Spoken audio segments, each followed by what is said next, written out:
This is Citi. Take your place, be enthroned on our praise.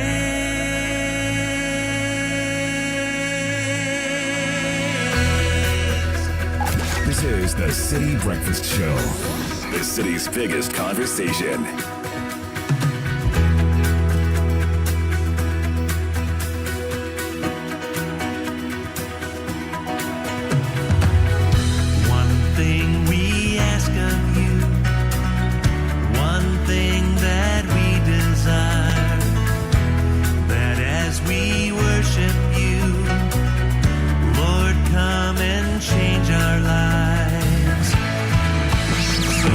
Breakfast Show.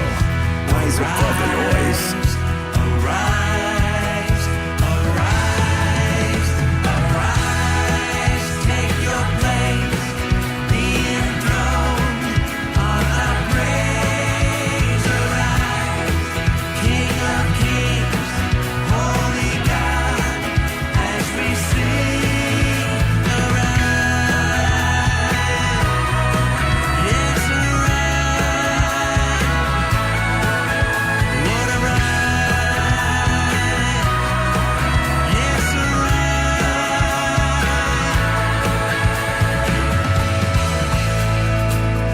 together. One thing we ask of you, one thing that we desire, that as we worship you, Lord, come and change our lives. So arise, arise, arise, arise, arise. Take your place, be enthroned on our praise. Arise, King of Kings, Holy God, as we sing. Arise, arise. Take your place, be enthroned in our praise. King of Kings, Holy Lord. Don Moen, a song we all know and love. 6:30, 19th September 2024. It's not just a prayer to God, it's also a call to action. Isaiah 61, it says, arise, shine, for your light is come, and the glory of the Lord is risen upon thee. For the darkness shall cover the earth, and gross darkness the people. But the Lord will arise upon thee, and his glory will shine upon thee. So you also have a rising to do. Action orientation is the number one quality of overcomers. It's not knowledge, it's not learning, it's action. There's a big gap in this world. It's the gap between knowing and doing. If people would do only half of what they knew, the world would be far better place than it is today. So arise from the ashes of defeat, from the ashes of intimidation, from the ashes of shame, and rise to your full potential. Rise to action. Rise to make a difference in your sphere. Identify the problem you were created to solve. Apply faith, consistency, humility, and courage. Arise. Arise. That's what we do with the platform we've been giving. Every day we rise, not to think about ourselves, but how to make life better for others. So that's the clarion call. Be part of the change you seek to see. Arise. Wonderful song, wonderful charge for the morning. This is your favorite radio show, the Citi Breakfast Show. Hashtag CitiCBS. My name is Bernard Abler. Thank you for joining us. Business Sense brought to you by ADB. We have a variety of personal loans for you, including top-ups at highly reduced interest rates, plus the very good old longer tenor. Reach us on phone 0302 210 210. We are the People's Bank. We give you truly a Greek and more. We'll go into the news headlines shortly. It's brought to you by Total Excellium. Experience the difference with Total Excellium's new formula. With the cumulative effect of anti-corrosion, anti-wear, and detergent additives, our new formula lowers your vehicle's fuel consumption and reduces CO2 emissions.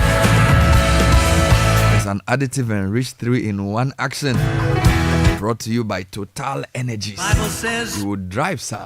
enthroned on the praises of his people. And we're also sponsored by Fidelity Bank. Every hour, new pages turn. Every day, a new chapter opens. Sing this with me. You can move from a tabletop owner to a front or shop front owner, from a student to a bank manager, an apprentice to a master. This list goes on. Now, whatever it is that you wish to do to add value to this world, Fidelity Bank Ghana Limited is there to support you throughout that journey. We inspire your success. We collaborate with you every step of the way. Believe with us because Ebefa. It's an interactive radio show. 054-998-6996. We'd like to hear from you. How you're listening, where you're listening, why you're listening, what you want us to do. We're continuing with our unrelenting quest to get common sense to prevail. Yes, we get money for mining, but that should not happen at the behest of life and water and sound living. A new community has arisen. It's in our Wind district. From the chief to the lowest, they say they don't want illegal surface mining. And they took a stand. They wrote to the president. Now they've created an example for the rest of us to see. We're focusing on that plus other issues. Using the power of our medium to tell great stories. Join the campaign hashtag Stop Galamsey now. Take your place, be enthroned on my praise. Arise, King of Kings, Holy God, as we sing. So let me welcome my two brothers, Nathan Obodai Kwao and Caleb Kuda. Gentlemen, good morning. Good morning, Hello. Bernard. How are you guys doing? Not bad at all. Are you pumped up for the day? Absolutely. Looking forward to the action? Oh, yes. Wonderful. What are the papers saying this morning? So, Daily Graphic this morning says Minerals Commission opens new office at BBNE. Voters register Bruhaha. Table order demand at IPAC. This is Kodeo. And high medication cost makes cancer death sentence. Dr. Comey is speaking here. Economy grows 6.9% for second quarter. Real GDP value is 45.21 billion Ghana cedis. And on the back page, we are told, hepatitis claimed 15,000 lives in 2022. The Ghanaian Times says efforts to decentralize operations nationwide. Minerals Commission set for efficient mining regulation as the Lands Minister inaugurates another ultramodern office at BBNE. 2024-25 cocoa freight rate sees 5% increment. Health Minister touts government health sector achievements, points to NHIS, Zipline, e-pharmacy, others, and the back page of the Ghanaian Times says 600,000 seedlings planted to restore degraded transitional zone forest. Okay, Daily Guy this morning. Our roads record unparalleled. Asenso Boache is speaking here. And CBG refutes sale rumors.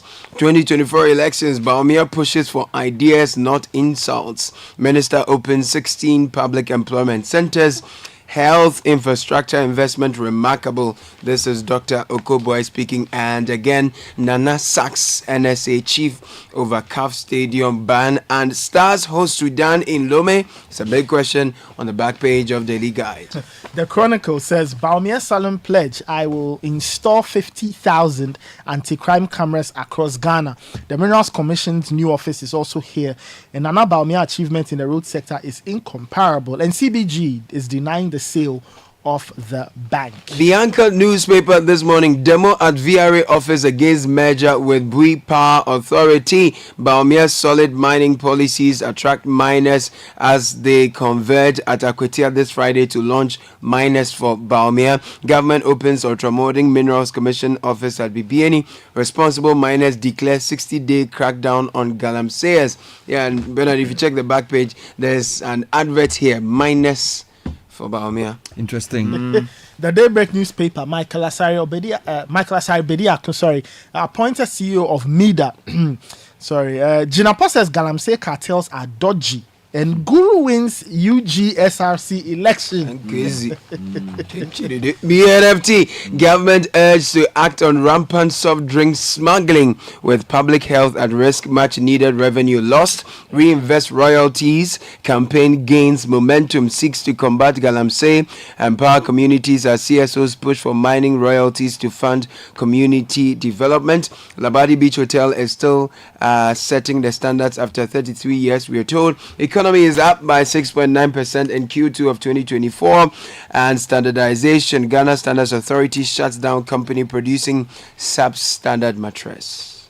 Let me take you online. Galamsey can't be fought if communities aren't mobilized against it. Reverend Father Blay. He also says it's for selfish gain, not communal or national interest. He's a hero from a town called Jema. We interviewed him on the Point of View yesterday. Meanwhile, the National House of Chiefs, the president says those calling for ban on Galamsey must be careful. Who better be careful? Why? He says be careful.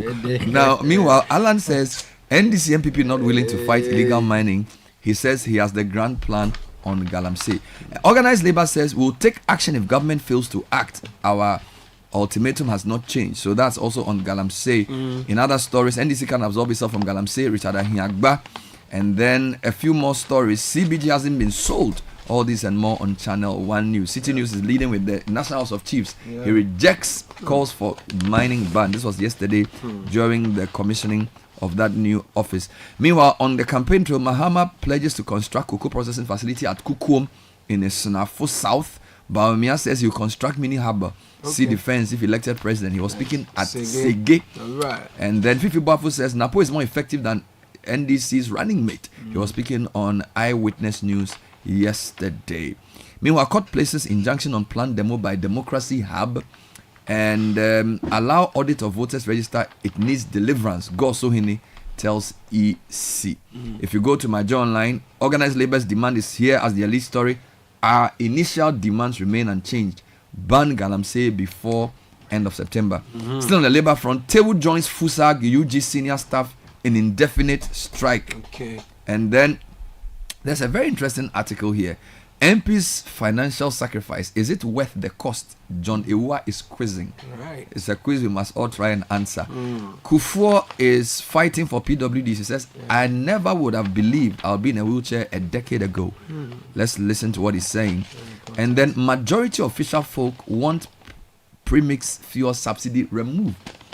We'll keep an eye on that story as we go closer to the election. I'm going to give you a few stories on the Ghana News Agency portal. Right. Now, the Ghana has taken delivery of 500 tons of grains from ECOWAS. Then NAPDAM farmers are lamenting drop in prices of vegetables. I wonder why. Maybe it means they are not getting enough for the crop they produce. I'll give you that story as well.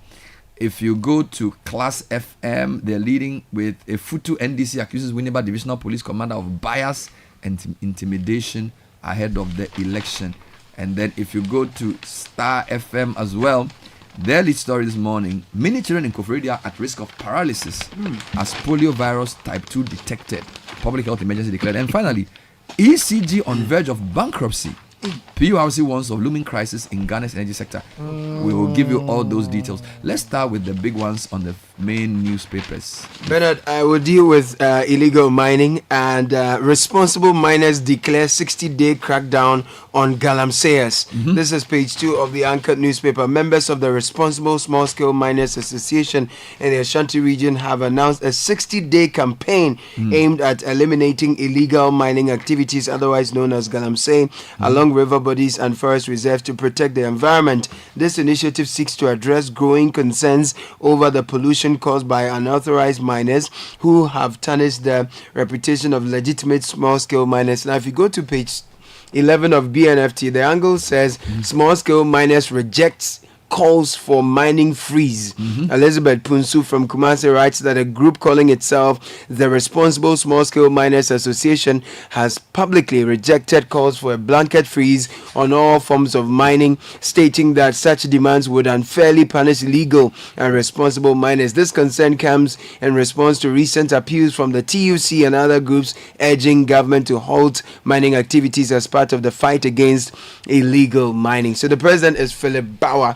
There are Let some me give quotes you here. a few Page more 11. Galamsey stories. Those calling for ban on mining must be careful. National House of Chiefs President, this is Channel 1 News. I like the headline.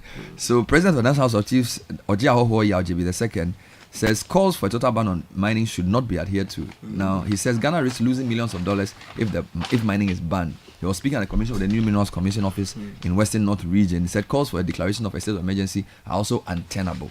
Now, this is based on the background that many associations, media groups, including ours, are calling on government to place a ban on all mining activities and declare a state of emergency against legal mining.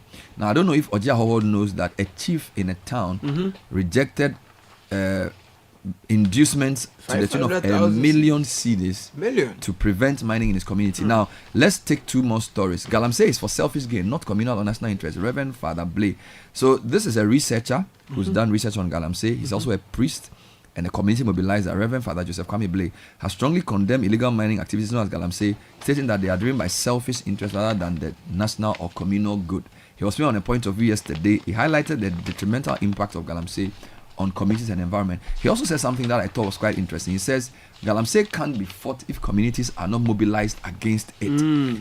Now, he underscores the importance of grassroots participation, noting that residents are often the first to witness the environmental degradation caused by illegal mining. I'll read portions of his PhD thesis, which was awarded the best PhD thesis in the Niagara University in North America for 2022, which did a case study of illegal mining in the western region. He therefore noted that communities had the power to allow or not allow Galamsey. Let me give you final stories on Galamsey. The labor unions say our initial demands remain unchanged. Yes. This story is on multiple websites. Ban Galamsey before end of September. Read in my journal line version. So, organized labor has reaffirmed its call for an immediate end to illegal mining activities.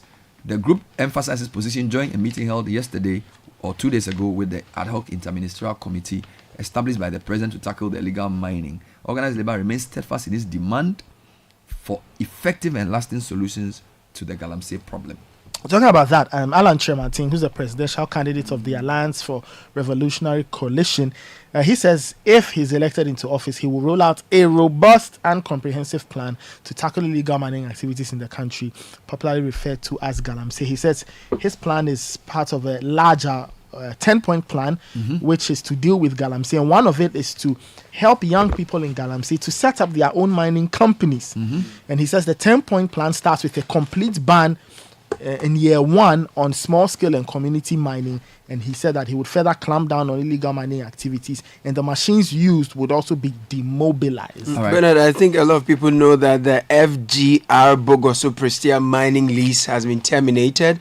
There's been a response. They've also said that they will fight that termination. So that's a story closely linked to the mining issue. Just wanted to put that through. All right. Now, our achievement in the road sector is unparalleled. Asenso Boakye to former President John Mahama. Story by Emmanuel Ban from Kumasi. Minister for Roads and Highways Francis Asenso Boakye has said that the record of the current New Patriotic Party NPP government in the road infrastructure development is unparalleled. His comment comes after former President John Dramani Mahama questioned the 12,830 kilometers of roads constructed under the current government. Quote, the point must be made emphatically that between 2017 and the end of 2023, the Akufo-Addo Bawumia administration constructed an impressive 12,830 kilometers of roads compared to the 4,636 kilometers achieved by the previous administration. There's a lot of campaign activities on. If you go to the Sege area, Dr. Bawumia is promising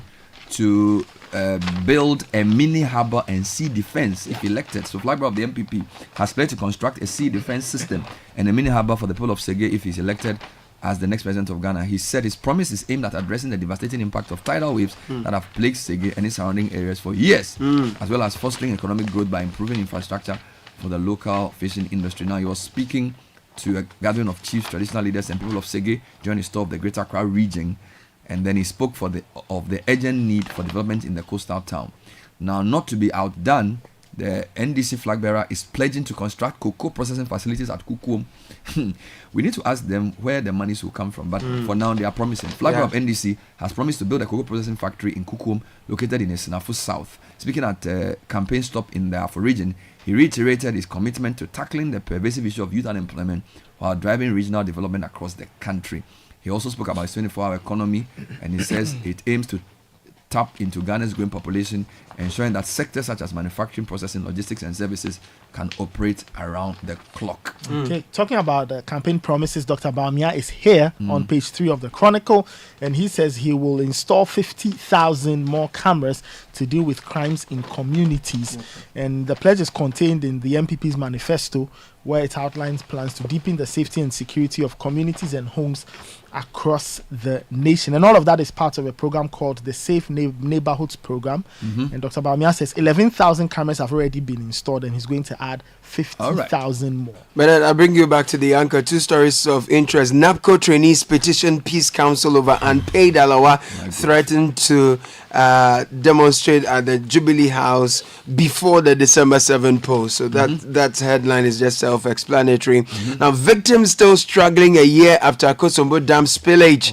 1 year after the Akosombo Dam spillage disaster, several victims remain stranded and unable to return to normal lives. The delay in completing housing units for the displaced has left many living in tents and classrooms facing harsh weather conditions. So this is the detail of the story. But I do remember the sector minister was before the Government Assurances Committee, and he did mention that they were mobilizing to visit the sites in 14 days. I don't know. I think that has expired. And let me give you 2 stories of concern. TEU has declared a nationwide strike. This is CitiNewsroom.com reporting that the Teachers and Educational Workers Union TEU of the Trades Union Congress has joined forces with the Senior Staff Association of Ghana, SSAUOG, in a nationwide strike effective Friday, September 20. That's tomorrow. This decision comes after the government failed to address their demands for improved working conditions despite numerous protests and negotiations. Now, TEU in a statement called the government's failure to implement previously agreed upon conditions, including the non-implementation of the vehicle maintenance and off-campus allowances. Now, despite an approval letter from the Ministry of Finance dated August 2, the controller has failed to implement these allowances for TEU members. Additionally, the union indicates that government has neglected to recalculate and pay interest accrued from delayed Tier 2 deductions to the union scheme from January 2010 to 2016. Therefore, they are solidarizing and joining a strike that starts tomorrow. So if you are in a university, you need to know that some facilities may not work because of the TEU strike. Now, I have a few more stories that I think will interest you guys. GNA is reporting a couple of things here. Ghana is receiving 500 metric tons of grains from ECOWAS. This story has a photograph of the Minister for Agric. And the story is written by Albert Ansa. It says, Ghana has received 500 metric tons of cereals from the ECOWAS Regional Food Security Reserve to help its national response strategy following a drought that affected a major grain supply areas. The delivery of maize, sorghum, millet, and rice aims to increase the resilience of the populations facing food security. Oh, who would have thought that Ghana food aid not from America, from ECOWAS. Mr. Charles Ndiaye, acting ECOWAS resident rep in Ghana, presented a consignment to Dr. Brian Champo, Minister of Food and Agriculture in Accra. Charlie, according to the March 2024 Food and Nutrition Situation Report by Cadre Harmonis, about 50 million people in West Africa and the Sahel, including 1 million in Ghana, are food insecure and need aid. Charlie, Mr. Ndiaye said ECOWAS Commission is providing 5,370 tons of cereal to 6 countries in response to the region's food crisis. And Ghana, day inside. Dr. Chambo, who received the food consignment, expressed gratitude to ECOWAS for the show of solidarity following the drought in the country's grain hub, resulting in the loss of many acres. Oh, my Lord and my God. Ghana Pani. Now, whilst we are collecting grain, Nabdam farmers are also lamenting drop in vegetable prices. Again, GNA, great story here. Prices of vegetables at some major markets in Nabdam district of Upper East have witnessed significant drop within a period of a month. A market survey conducted by GNA in the Zanlerigu, Pelungu, and Congo markets in the district revealed that prices of vegetables such as tomatoes, pepper, and okra had reduced drastically, which should be great news. But the farmers are not happy. They are worried about making losses, attributing the trend to increasing supply of vegetables from farmers and other dealers. For instance, a bucket of tomatoes, which was sold between 120 cedis and 150 at the beginning of September, is now available for 45 to 70, which is great news, if you ask me. Similarly, a basin of tomatoes, which was sold between 250 and 300, now goes for 100 and 150. Also, okra and pepper have seen price reductions. A bucket of okra is now 60, down from 120. Bucket of fresh pepper is now 55 compared to 100. We should be having testimony time, but the farmers they don't agree. So I don't know what's going on. A tomato farmer expressed frustration, saying, "We are not happy with the current prices, considering our expenses. However, with tomatoes being perishable, we are forced to sell at whatever price we can get because of the abundance." Wow. Anyway, let's go to page 6 of the Daybreak newspaper concerning health story. And it says the Ministry of Health has announced the detection of a circulating vaccine-derived polio virus type 2 in an environmental sample collected in the eastern regional capital of Koforidua. The discovery was made during routine surveillance activities conducted by the polio lab of the Noguchi Memorial Institute. In a press release issued on Tuesday, the Minister of Health, Dr. Bernard Okoboy, confirmed that the polio virus was identified in a sample collected on August 20, with the confirmation of the virus as CVDPV2 being received on September 5, and he described the detection as a public health emergency and stressed the need for swift action to prevent the virus from spreading. Still on health. Let's do hepatitis B and C. It has claimed 15,000 lives in 2020. That means that 42 people died every day in 2020 of hepatitis B and C. The Director General of the Ghana Health Service, Dr. Patrick Umabuaji, disclosed this at the Ghana Hepatitis Stakeholders Conference in 2024 Accra. This was yesterday, and he explained that Ghana had a high burden of predominantly chronic hepatitis B and to a lesser extent chronic hepatitis C, both of which cause significant illness and premature deaths from liver-related conditions for thousands of And Galamsey Ghanaians. will cause worse health conditions because of the things that we put in our water. Finally, on health, high medication costs make cancer a death sentence. Yes. This is a very tragic story. Yes. On page 13 of the graphic, it says that the cost of cancer medication and treatment is out of reach, and many patients in the country, for many patients in the country, leading to the condition becoming a death sentence. Acting Programs Manager for Non-Communicable Diseases of the Ghana Health Service, Dr. Mary Efua Kome, made this known, said the high cost of medication had made it impossible for many people with cancer to gain access to quality healthcare. Now, let me end the health segment with Okoboy, Minister for Health, 16 of the same paper.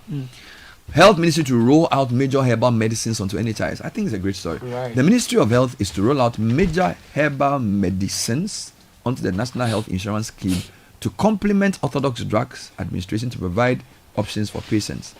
When operational, the government will absorb all expenses for the treatment and payment for such herbal drugs. Also to be rolled out onto the scheme is the treatment of mental health and related drugs. Minister for Health, Dr. Bernard Okoboy, who announced this in Accra yesterday at the Ministry of Information Meet the Press series, said not all herbal medications were dangerous because some had gone through scientific process and had been approved for use. Currently, almost all health facilities have designated units for herbal medicines for the treatment of certain illnesses. The minister touched on a wide range of issues such as kidney patients of 18 years and below who are 60 and above being treated for free, and other issues as well. Bernard, government has been urged to act on rampant soft drink smuggling. The details worrying. Beverage industry is facing a severe threat from an influx of smuggled soft drinks, prompting urgent calls from government for government intervention. Now, the American Chamber of Commerce and the Spain-Ghana Chamber of Commerce have jointly issued a statement containing a stark warning about the illegal importation of canned and PET, that is polythene, PET, yes. Yes, PET, yes. Packed beverages into the country, citing grave concerns for both the economy and public health. Illicit trade, which reportedly involves products from neighboring countries, is undermining legitimate manufacturers and depriving the government of crucial tax revenue. Now, let's end with two stories from the finance ministry. One is a good one. The growth rate for the second quarter is close to 7%. Yeah. And then the Ministry of Finance also refuting rumors that CBG has been sold to a foreign entity. So let's talk about the growth of the economy. So BNFT page 3, the economy expanded by 6.9% year on year in the second quarter of 2024, according to provisional data released by the Ghana Statistical Service. This represents a significant improvement from 2.5% growth record in the same period last year, signaling a broad recovery across key sectors such as mining, agriculture, and services. Finally, Minister of Finance or Ministry of Finance has refuted claims that Consolidated Bank Ghana has been sold to a foreign investor. This follows CBG's earlier dismissal of the same rumor. Now, MOF, in a statement issued Wednesday, September 18, noted that, quote, "We wish to state that CBG has not been sold and these reports are entirely false and misleading. CBG remains solely a state-owned bank after it was converted from a bridge bank into a universal bank and licensed by the Bank of Ghana." Okay. Thank you, gentlemen. That was a Bernard. newspaper review. Coming up next is the Citi Business News. We understand the excitement. Oh, jump on now. Go, the go. Google me. And what time when you come back, we are not hear the sound of your car. Why you buy new car? No, I not change my car. It be the same ride. It be the fuel way I change. Way one shouts it. Ever since I started using the all-new Excellium Premium Fuel, fortified with 3-in-1 action. Oh, Joe, now my car they run like electric car. No, it's so. This is the type of fuel where they want to. Because now engine they cost. Where they want for way if I buy it, it go protect my engine. And with the small way I buy, I go drive, sir. Absolutely. It's like strapping a turbocharger to your engine and giving it a protector. And what they bust my mind, Seth, be the 3-in-1 action, no? Excellium, they prevent up to 99% of deposit. It be anti-wear, some be anti-corrosion. Won't pay when I open them. Hey, so where can I find this magical fuel? Just head over to any Total Energy service station and your car will thank you. Hey, then make a finish my go be fast, then rush go Total Energies. My friend, but why your hand my go be inside? I give you info. Make I feel the gobe too small. The go. Yo, Pana. Excellium is designed to protect your car engine, decrease fuel consumption, and lower CO2 emissions. Don't say fuel, say Excellium. Choose Excellium, choose quality. Charlie, today the matter will catch me. I received urgent order from my online store. Customer wants 10 pieces sharp. Hey, but my wahala be delivery. Stress so me too. I no get order in weeks. So then I make slow. Charlie, I decide to deliver this thing myself. Quiet. I was willing to trust my small tired car like that. But boy, I no even leave my area where the whole place full of snow. Engine kaput, Pascal. Ask the boys, they help me push the car off the road. Where I look up and raise my head. Where I see for Fidelity Bank billboard top. This too just be chapter. Ebefa. Then Norma Vim come. Listen, I dog the sadness and find Okada fast. I deliver all the goods, collected my money, and even got referrals from this customer. Ebefa. At Fidelity Bank, we believe you can achieve your dreams. Believe with us. Ebefa.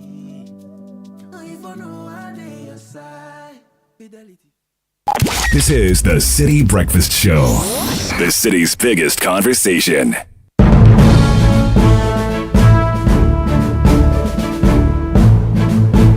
Citi Business News at 7 with MTN. Nashi Cassis has the details. Good morning, Nah. Good morning, Bernard. Hello and welcome to the breakfast edition of the Citi Business News, proudly brought to you by MTN, Goil and Access Bank. My name is Nashi Kasiza. Coming up, good news for customers of GCB as government readies to pay these investors their locked-up funds.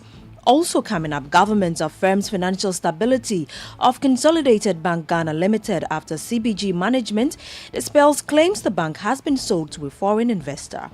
And later, Independent Power Generators Ghana demands meeting with Finance Minister to resolve stalemate over delays in obtaining government approvals for power purchase agreement restructuring documents.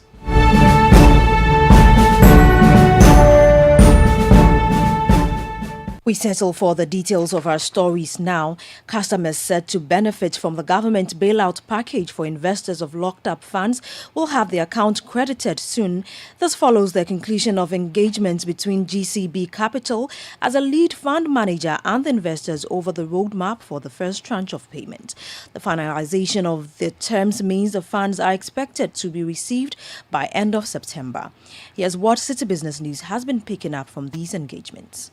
The investor engagement held earlier this week was to bring investors up to speed after the government announced the release of 700 million cedis as the first tranche of the 1.5 billion cedis bailout package. Citi Business News understands the meeting was heavy on how these affected customers can smoothly access the funds. All investors with outstanding balances will be paid on a pro rata basis. This is to ensure that all investors are given some form of relief. Already, the Securities and Exchange Commission has announced that investors will receive the higher of value of 50,000 Ghana cedis or 15% of their outstanding value in this phase. So, for example, all investors with outstanding balances of 20,000 Ghana cedis and below will receive all their funds in full by end of this month. If you have 100,000 Ghana cedis, for instance, you will receive 50,000 Ghana cedis maximum. Investors with a remaining balance of 500,000 Ghana cedis will be paid 75,000 Ghana cedis. Those with 1 million or 5 million Ghana cedis will receive 150,000 and 750,000 Ghana cedis respectively. And so this is how the redemption process looks like. New investors are to go to the website of the Office of the Registrar of Companies to accept the bailout agreement. They will receive their fund account within 2 business days via text from PricewaterhouseCoopers. Old investors will also have to update their records with their Ghana cards before payment will be made into new GCB account that will be created for new investors or investors with closed bank accounts. GCB Capital is assuring that it will administer government bailout program effectively so that the hardship on investors will be reduced. Neil Latilati with that News Desk report. Now, the government has affirmed the financial stability of Consolidated Bank Ghana Limited (CBG), while firmly denying recent rumors circulating on social media, alleging that the bank has been sold to a foreign investor. In a statement issued by the Finance Ministry, the government clarified that these reports are entirely false and misleading, emphasizing that CBG remains a state-owned bank. The government reiterated the CBG's critical role in its economic strategy, particularly in supporting indigenous businesses and the SME sector to drive growth. The Ministry of Finance further highlighted that steps had been taken over the past 2 years to bolster the bank's capital post-domestic Debt Exchange Program (DDEP) as part of the IMF-supported Ghana financial sector strengthening strategy. This support, according to the government, is aimed at preserving indigenous financial institutions and safeguarding jobs. The ministry assured the public that CBG is in a sound financial position and there is no cause for concern regarding the security of customers' deposits or the bank's operational integrity. The ministry also urged the public to disregard the false reports and rely on official communication channels for accurate information concerning CBG. We move on to the Independent Power Generators Ghana, who is demanding an immediate meeting with the Finance Minister to resolve the stalemate over delays in obtaining government approvals for power purchase agreement restructuring documents. Expressing frustration over the delays, the IPPs in a statement have threatened to walk away from the talks and revert to the existing PPAs if their concerns are not immediately addressed. They stressed that without swift action, the restructuring process risks collapse, which could severely impact the power supply situation in the country. They further note that although they agree to defer a significant portion of future payments to enable the government to recover under the IMF program to ensure consistent payments, both the government and the Electricity Company of Ghana have failed to meet their obligations under the new PPA arrangement, as the latter is now indebted to the tune of $1.4 billion. To some other stories now, Ghana's cocoa sector has contracted for the 4th straight quarter, registering a significant decline of 26.2%. The slump reflects the ongoing challenges of disease outbreaks and adverse weather conditions that have led to a steady drop in crop output. These findings were revealed in the latest data from the Ghana Statistical Service. Despite the cocoa sector's poor performance, the overall economy expanded by 6.9%, with most subsectors experiencing growth. Commenting on the data, economist Professor Patrick Isumin called on the government to focus on stabilizing the macroeconomic environment, urging more proactive measures to mitigate further downturns in the cocoa sector. We can't suddenly say we are out of the woods because of 2 positive quarters. But I mean, it's a good start. I think at the beginning of the year, if we have said the first 2 quarters, we see this level of expansion. I don't think that's something that many have expected. So on that score, it's absolutely positive to see the kind of expansion we are seeing. But, you know, we are starting from a low base and we still have a long way to go. So I think we just have to be cautious and make sure that as the election is coming up, the macroeconomic environment will remain stable. But overall, it's positive. We just have to keep it going and even make sure that this growth translates into employment creation and then also lifting people out of poverty. Those are very important and critical things. That was economist Professor Patrick Isumin speaking there. Away from that, MTN Ghana has stated that it is in discussions with the National Communications Authority, NCA, to secure additional spectrum in an effort to improve service quality for its customers. This development comes at a time when customers are expecting faster and more seamless connectivity. MTN notes that the acquisition of extra spectrum is expected to reduce network congestion, allowing for faster data speeds and more reliable connections across the country. Stephen Blowett, CEO of MTN Ghana, gave the assurance at the facts behind the figures program organized by the Ghana Stock Exchange. So we continue to invest in the network. As I said in the presentation, over a 5-year period, we're going to invest $1 billion in our network. So our focus is improving our network every day. You start to feel it now. You will start to feel it because as we start to do it, you'll notice that the speeds will improve. And the reason we can tell that is we have a system that measures the customer experience at the phone level, not at the network level. And so we can measure how customers are experiencing it. And some customers are already experiencing it. Do we have more to do? Of course. So we continue to improve our network and invest even for next year again. One of these things is you have to do comparisons, global comparisons, you know, and sometimes there's perception that we are expensive, but if you look in reality about what we charge, you know, relative to the cost that we have, because it's not free to produce data. You know, we have costs that are involved. It's not always that, you know, this view that, oh, we excessive. I think you have to look at global rates. That was the CEO of MTN Ghana, Stephen Blowett, speaking there. Now, with just a few days until the 2024 edition of the Business Olympics kicks off, competitors are issuing warnings to their rivals, especially defending champions, to brace themselves for tough competition as they aim to sweep the trophies. Team Africa World Airlines has announced they will be bringing their A-game to the Eden Heights Sports Complex on September 28.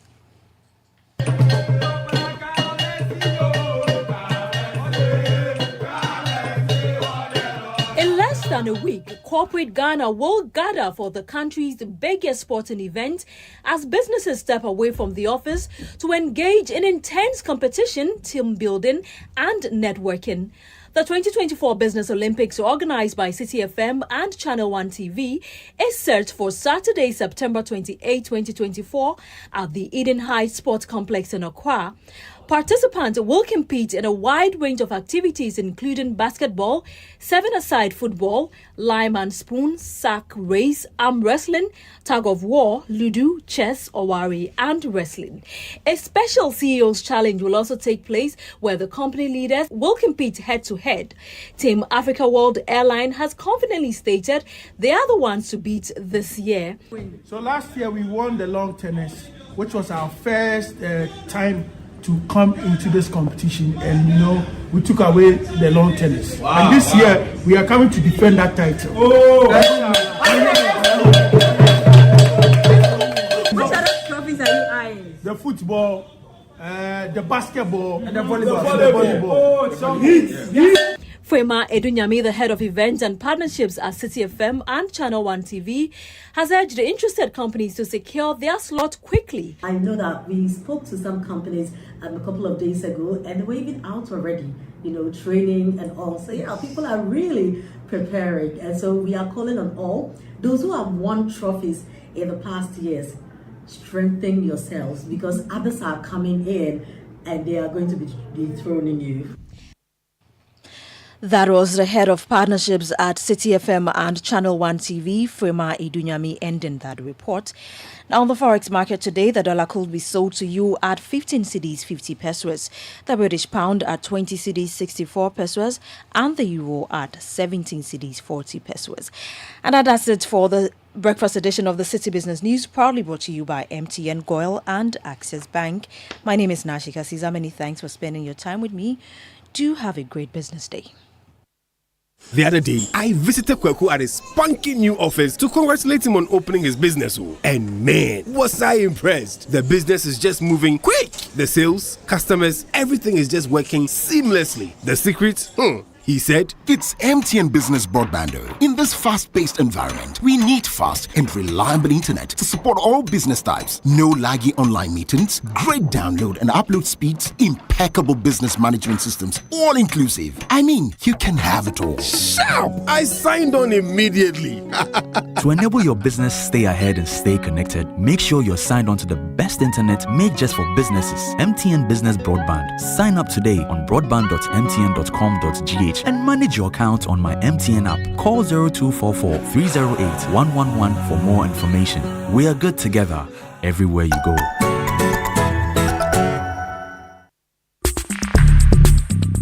Join the conversation on the Citi Breakfast Show on Facebook at facebook.com/Citi97.3, Twitter at twitter.com/Citi973, and Instagram at instagram.com/Citi973 with the hashtag CityCBS.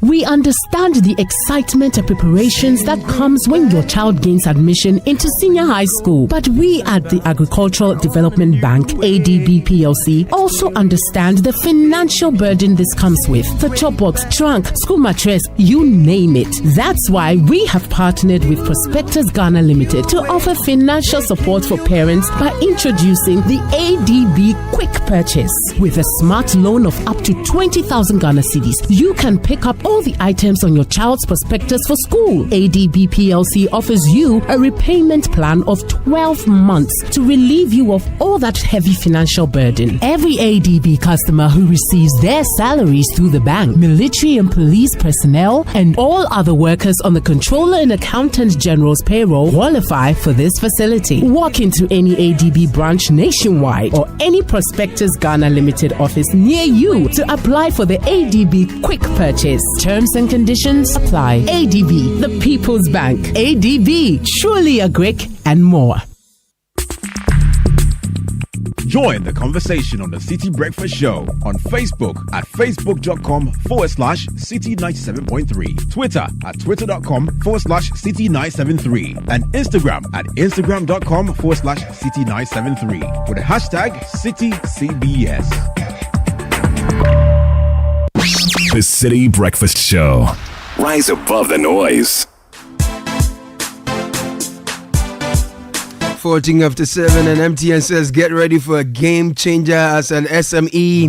We're introducing the Yellow Biz, our new multi-service bundle with everything you need for smarter business solutions. This all-in-one package consists of 4G plus router with 10 GB of free data, Microsoft Office 365 genuine Microsoft applications, WebWiz, a customized business website for your business, Unicom Service, a unified business communication solution for your virtual call center, IVR, and conferencing needs. With MTN Yellow Biz, your business will gain access to advanced productivity tools, a powerful online presence, and superior customer experience to optimize your operations. So to stay ahead of the competition, call 100 or 0244308111 or email us at mtnbusiness.gh@mtn.com. Visit mtn.com.gh/business or any MTN office for your Yellow Biz and stay connected everywhere you go. Terms and conditions apply. It's time for Kickoff, and Bernard Abekocher is in the studio. Kickoff is brought to you by Zonda Ghana Limited. It's your one-stop shop for quality trucks like Shantui bulldozers, excavators, graders, payloaders, rollers, power pickups, tea extracts, and oil tanks, all made and assembled right here in Ghana. We do not only create opportunities, we provide top-notch after-sales service for you. So visit any of our 7 branches around the country. Our head office is off the Tema Aplao Road, close to the Free Zones Enclave in Tema. Call us on this number 050-177-2222 or 050-177-3333. Zonda building Ghana, building Ghana. And now Doku. Gondwan! Oh, that's the kind of position from which you'd normally back him to score. And City will have to settle for an opening day draw in the opening match of the Champions League. And let's make welcome Bernard Abekuachri. Good morning, my brother. Good morning, Caleb. In a rematch of the 2023 UEFA Champions League, Manchester City were held to a goalless draw by Inter Milan at the Etihad, though the result still extended their unbeaten run in this competition over 90 minutes to 24 matches. Hello and welcome to Kickoff on 97.3 Citi FM, and I am Bernard Abekuachri. Many thanks to Shell, Lesheho, Zonda GH, and Politang Ghana. Let's settle for this. Now, Kotoko's head coach Prosper Nateogum says while shifting home venue to Obuasi, it is ideal indeed, but he's convinced that the fans of the club will make it a cracking venue. The Porcupines have adapted the Obuasi Linklane Sports Stadium as its temporary home venue following the closure of the Babayara Sports Stadium for maintenance work. Let's take a listen to Prosper Nateogum. It's a big one. It's a big one in the sense that one, we have the 12th player, which is the fan, and then two, if you look at the way we played at Narerugu against Karela, we played well, we won. So they are all expectant to come and watch the team. So if we were to play in front of our own fans, I think one, it was going to give us the normal 12th player, which is the fan, to give us the confidence to be able to play well and then win. But then even though we are going to Obuasi, I know the typical Kotoko supporter who really loves Kotoko will travel and come to Obuasi. Kumasi Asante Kotoko's rival, Accra Heart to Folk Sporting Club, have officially named the Legon Stadiums as its home venue for the season temporarily. Well, Hart picked the recently renovated Legon Stadium as its tentative home base following the closure of the Accra Sports Stadium for renovation works. Well, former director of the Sports Directorate at the University of Ghana, Dr. Bella Bello Bitigu, is calling for a paradigm shift in the way society approaches sport. Dr. Bitigu added that sport has so much more potential to offer beyond the competitive edge it comes with at the surface value. We have been obsessed too much with winning tournaments and competitions, from the practitioners to the governing bodies and the rest. And I think there must be a paradigm shift away from obsession with winning competition and tournaments. Sport has so much potential. Supported by United Nations, the Commonwealth, the African Union, ECOWAS, the government of Ghana, academics and the rest, using sports as a tool for development issues. And that is what we are saying. There are so many things. Sport teaches life skills, that teaches, it's an institution, it's a world on its own. It teaches perseverance, resilience, tolerance, understanding, etc. Away from that, let's build up to the 2024 Business Olympics coming up on Saturday, September 28. It is the largest sporting event among corporate institutions organized by Citi FM and Channel 1 TV, set for Saturday at the Eden Heights Sports Complex in Accra. Participants from various corporate institutions will compete in a variety of sports, including lime and spoon, sack race, arm wrestling, tug of war, basketball, seven-a-side football, ludo, chess, owari, and wrestling. On today's episode, we take a look at one of the corporate entities set to compete at this year's event at the Eden Heights Sports Complex. The African World Airlines are one of the corporate entities set to compete at this year's 2024 Business Olympics at the Eden Heights Sport Complex on Saturday, September 28. The African World Airlines competed at last year's event and are poised to go again for the laurels in the various sporting disciplines. Jocelyn Ando, the brand and communications manager for African World Airlines, emphasized the importance of their company's involvement in this year's event. African World Airlines has been operating for 12 years. If you know us, you know that we've been chalking achievements left, right, center, because that is what has maintained us in the game for all these years. Pressure. So yes, pressure. We came with pressure. So we know we are not strangers to winning. That is what it is. And just like Fema said, yes, once in a while we need to take off our shoes, take off our lipstick and makeup, and then join in the fun and exercise and everything. Because every time we are stuck at work, we are busy, we don't really find the time to do these things or to interact with other people in the way that this particular platform provides. So we said, okay, why not give this a try? Come and show what we are capable of outside of the cockpit. Let's come onto the field and show what we are capable of. Frima Edunyame, the head of events for Channel 1 and Citi FM, encouraged corporate organizations to sign up and participate in this year's event.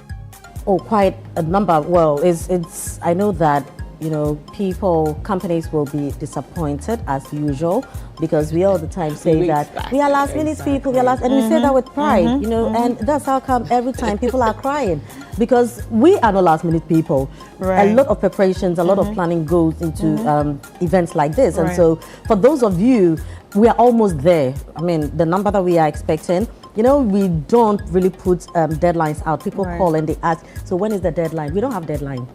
When we have the number, we are done. Right. So if by afternoon, which is very, very possible, without sounding political, by close of this week, I'm sure we may not be able to take any more registrations. And if you have also registered but have not paid, just know that you don't have a slot yet. So those who have registered and they've sent their long form of the games they are participating in, slow down with your training. You are not part yet. So please talk to your accounts team to make sure that you have done the needful so you can go ahead with your preparations. The Citi Business Olympics 2024 is powered by Channel 1 TV with support from 97.3 Citi FM and proudly sponsored by Piva Beverages, Blue Jeans Energy Drink, Bethel Logistics, experts in shipping logistics, and Lozati Lozenges from Unicom Chemist Limited. Let's head to the UEFA Champions League now.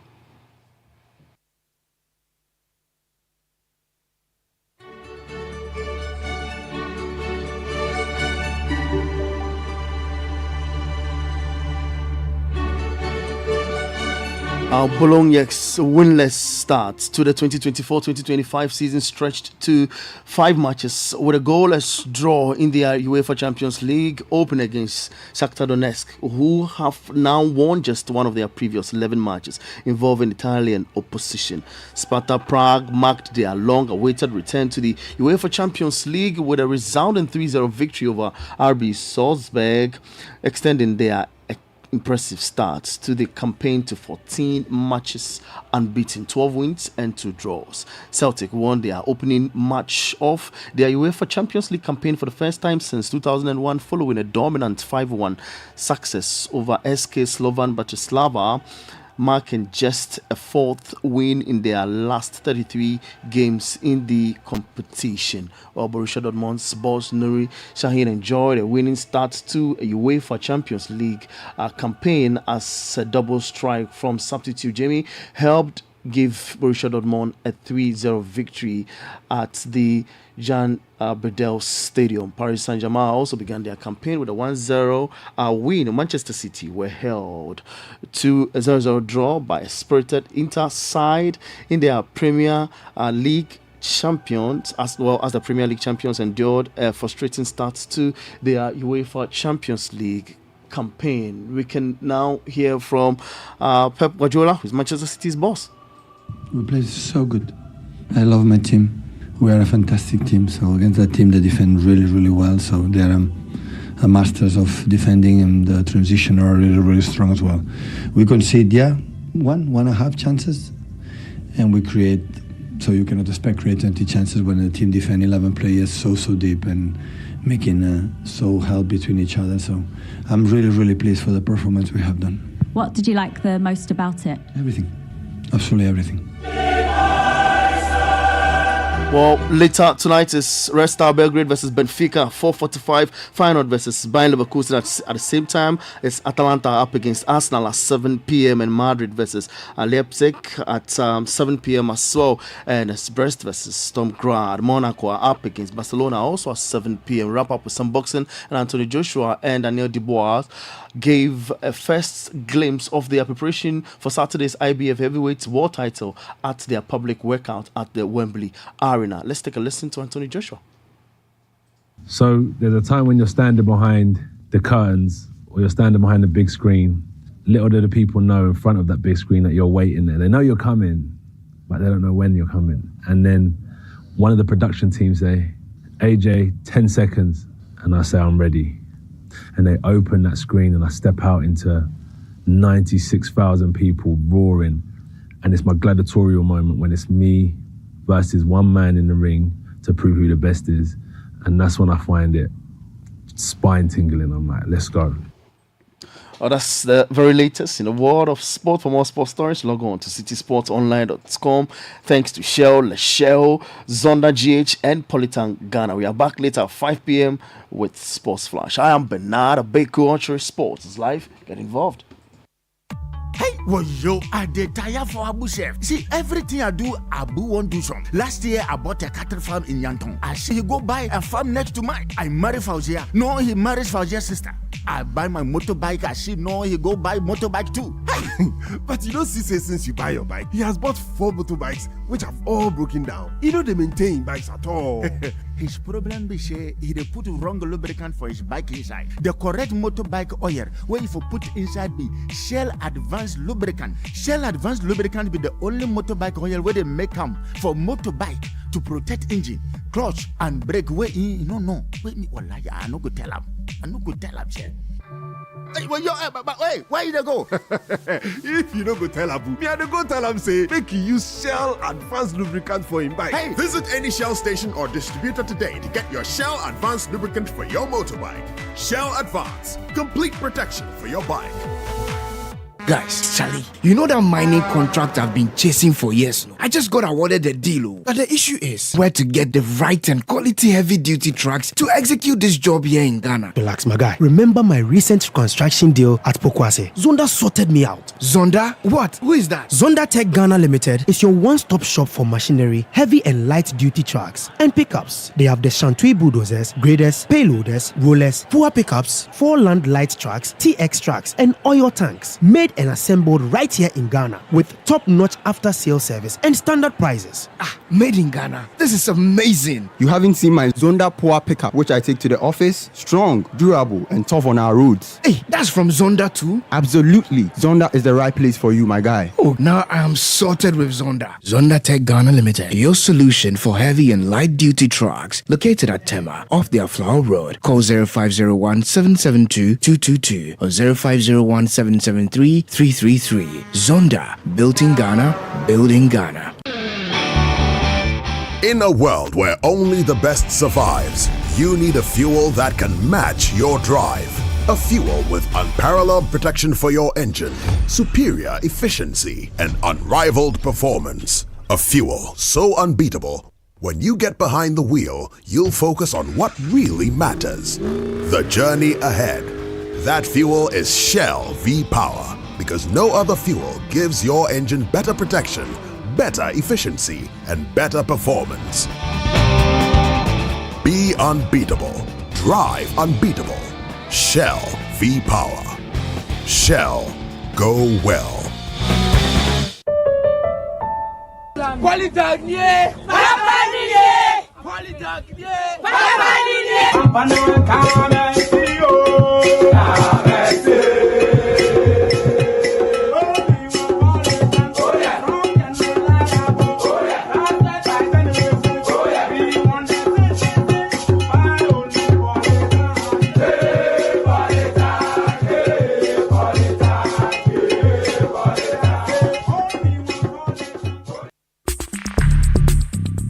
Join the conversation on the Citi Breakfast Show on Facebook at facebook.com/Citi97.3, Twitter at twitter.com/Citi973, and Instagram at instagram.com/Citi973 with the hashtag CitiCBS.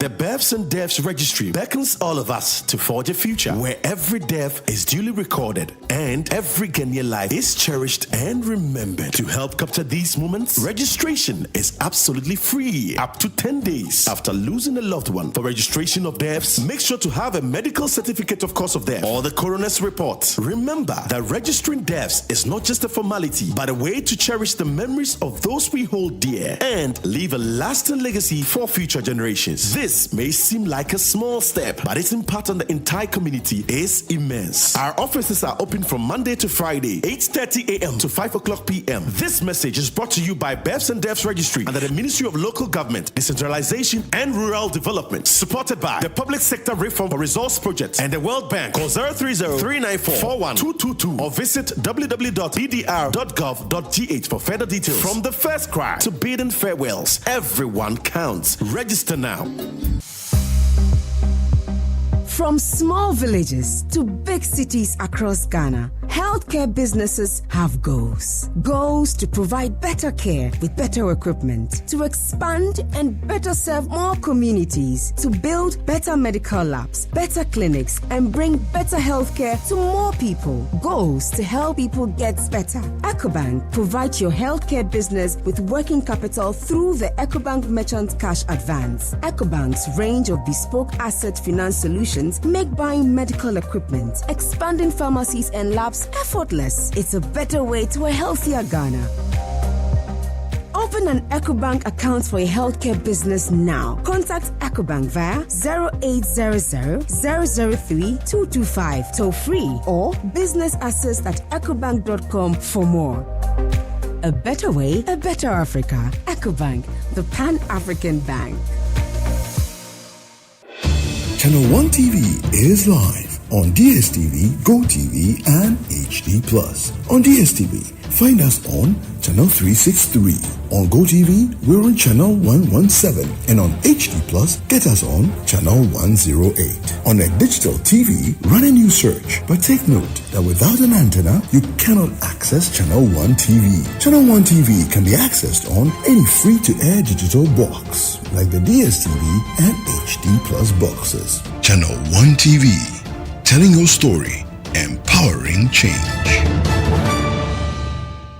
Join the Republic Verse. Enter the Republic Bank space. Online or within the banking hall, we open the right doors for you to make the most of life. With our suite of superb banking products and services, our clients, corporate, SME, investments, and individuals get to enjoy amazing benefits. Republic Bank, we're the one for you. We're the one for you. In September, 17-year-old Achre Soa in Teshimami, along with 461,000 others, will sit for their final SHS exams. When the exams are over, Achre will be the ringleader of the celebration. Powder flying, signatures, and "I was here" some scrawled on every surface. But when her results are released mid-December, she may not be part of the 30% who would gain university admission. But what if there was another way for Achre to go to university like she always dreamed? Introducing Pathway by ALX. Your access to global universities, scholarships, and funding opportunities. Go to www.alxafrica.com to learn more. ALX, do hard things. There's no price like the ShopRite price. That's why we are committed to bringing you lower prices on all the essentials you need. Like 1 liter series juice, all variants, only 49 cedis, 99 pesos each, and 250 gram Daphne pen, spaghetti or elbow pasta for just 4 cedis, 49 pesos each. Never pay more than the ShopRite price. Prices valid until 22nd September 2024. Only at ShopRite. This is the Citi Breakfast Show, the city's biggest conversation. The Citi Breakfast Show. Rise above the noise.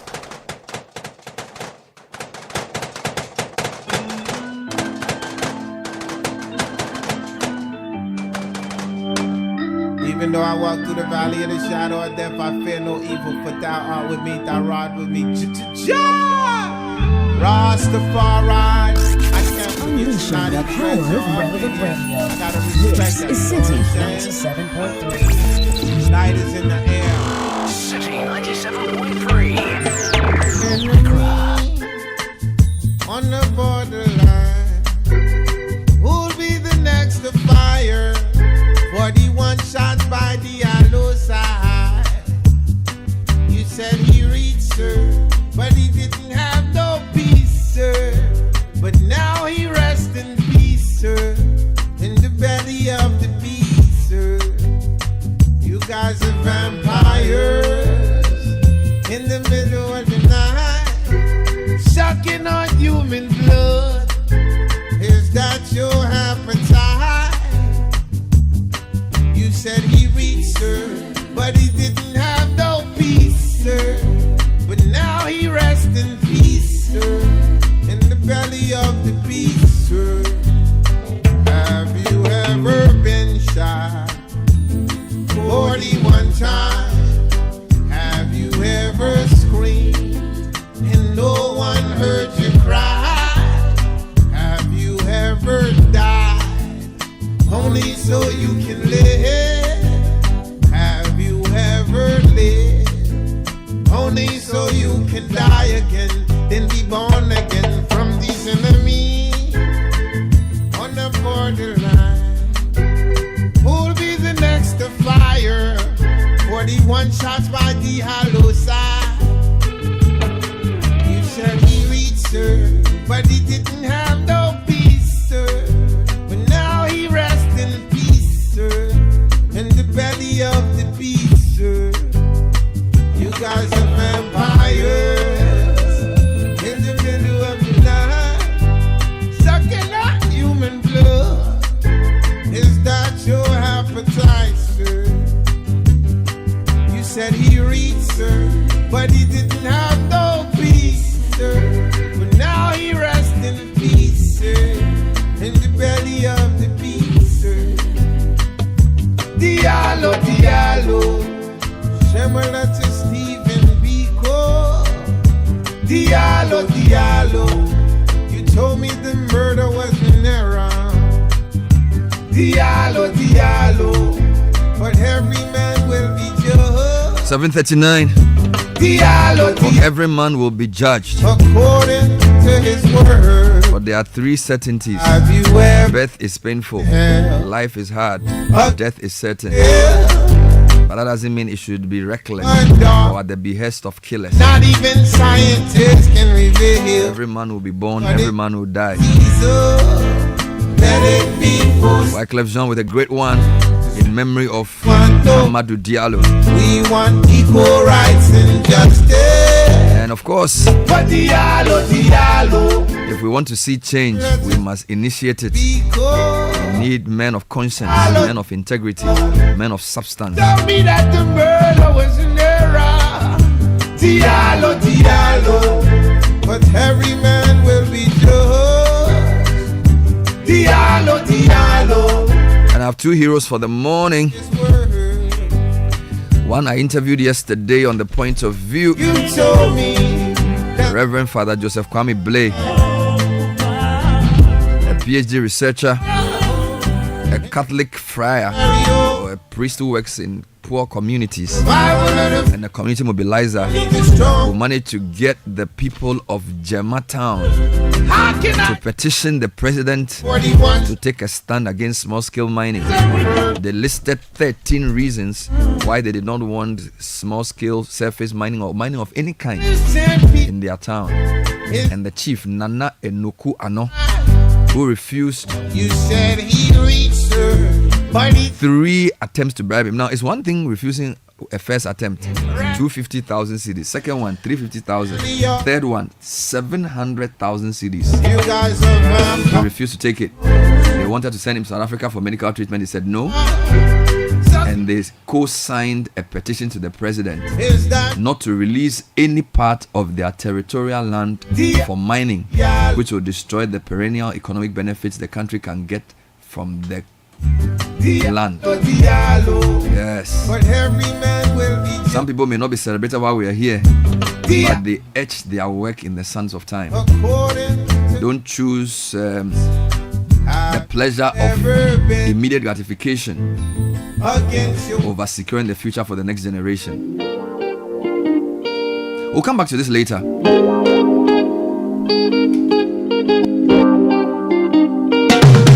You're gonna walk the talk and talk the walk. You're gonna walk the talk and talk the walk. You're gonna walk the talk and talk. My brothers and my sisters. Yes, we're walking the talk. Let me remind you this. I don't know, people are excited about this one. 2 ways to get this new Samsung Galaxy Z Fold 6 or the Galaxy Z Flip 6. Trade in your old Galaxy Fold Flip or S series or an iPhone, you get up to 14,100 cedis off. Or you can buy now, pay later with 0% interest with over 6 months to spread the payment over 24 months. Be mindful with Stanbic Bank as the anchor bank. Terms and conditions apply. Now, if you want this new phone, call or WhatsApp 0550 324 794. 0550 324 794. You vow to keep. As you sow, so shall you reap. Go now, have your little fun, for nothing is hidden under the sun. And there are 2 important things in life: light and water. Light and water. Somebody didn't have water yesterday. He has water today. You conceal is the but if you want light in a secure, noiseless solution, Translight Solar Limited. No. They are inviting you to invest in a top-tier solar solution. We are Ghana's leading solar company. Our systems can help you reduce your electricity cost and escape doomsday permanently. Solar power is no longer just a backup for ECG, but a viable everyday energy source. Go to translightsolar.com or call 0504 249 229. That's 0504 249 229. Everywhere there's sunlight, there's Translight. We translate sunlight into power.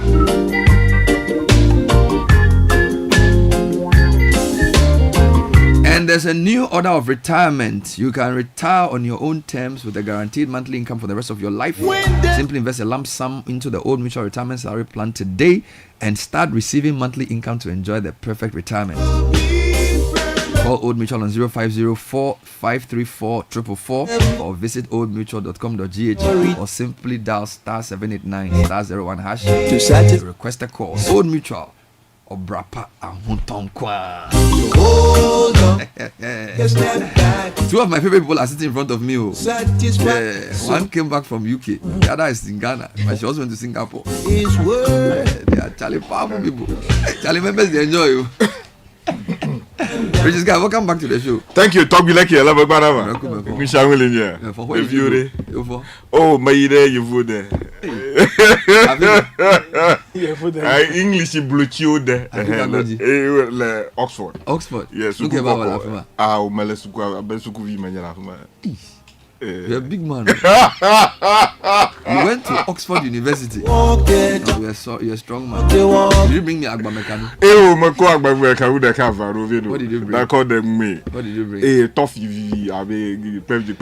Travel to America and bring me coffee. But the rest we'll discuss it at home. But man, yesterday I wasn't here. What happened? And you were undermining my credibility and authority. And I take strong exception to that. But I know, you see, when some other people did the coup, Rollins did something about Did you hear this for yourself or did somebody tell you? People told me. But then that's not right. No. Do you think I can do anything? My uncle called me and told me this. Your uncle? Yes, and said I was bringing the name of the family into this. Where was he listening from? He was listening to your radio. In which country? No, he was in Accra. And what did he say I did? He said that in fact, I don't want to repeat it because I will be... You'll be aggravating. What I want to do is to say that, look, some of the facts you stated are not true. Statements do not fully represent they are full facts. Exactly. Because look, I have polytank.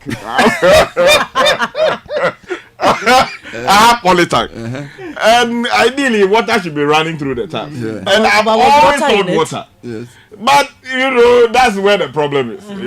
Yesterday we didn't have water, and waking up in the morning and finding out it was really crazy because the expectation was that water was going to flow, and for about a week or so we hadn't seen water through the people tap. say you go explain that. So we're relying on the supply that we had stored. So you buy and that also ran. Yeah, so we had to buy water, order your water. How much do you buy water? 400 Ghana cedis per big tank. Yes. And how long does that last? About a week. Hey, then you are rich. Welcome back to Ghana. That's not what you should say. No, what should I say? What should I say? What you should say is that you should consider my personal circumstances. Okay. Yeah, because there is relativity there. You don't know the number of people in my home. Council. It's okay. It's okay.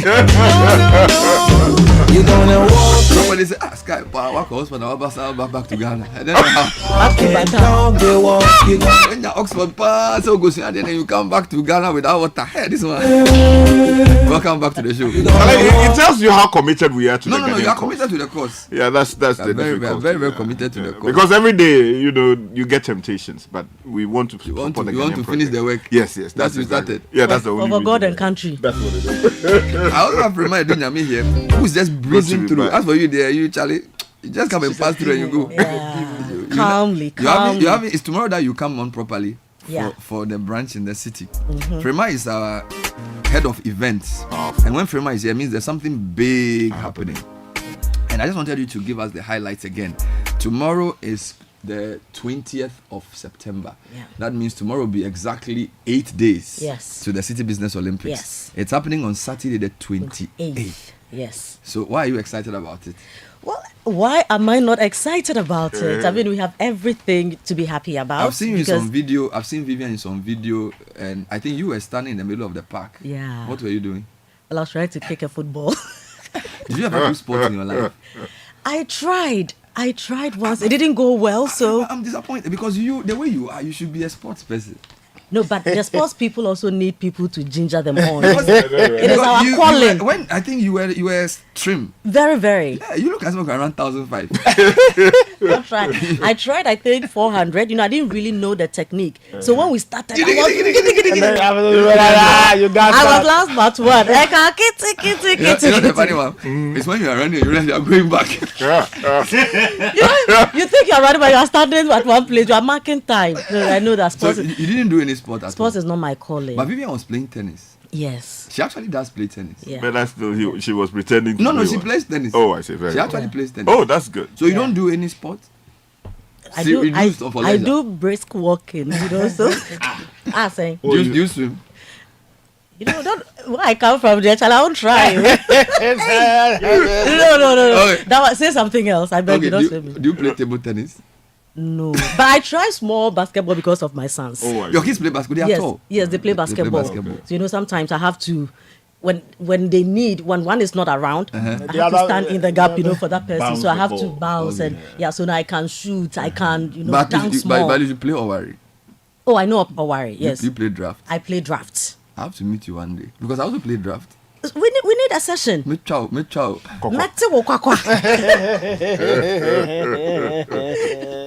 And I play cards as well. You play cards? Yeah, I mean, this is okay. They are not that bad. It's okay. So, can people like you come for Business Olympics? Absolutely. Because they are It's for people like us. People like you. It's for people it's like not us. Professional athletes.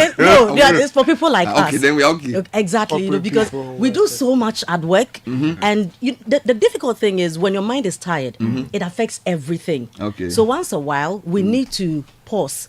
Get out there, do a bit of stretching, rejuvenate, refuel, and come back. It's not giddy like that. So those who are, thinking that they are going people are training you. Because people are thinking that the World Cup, people are going to Boasil and Clay to train.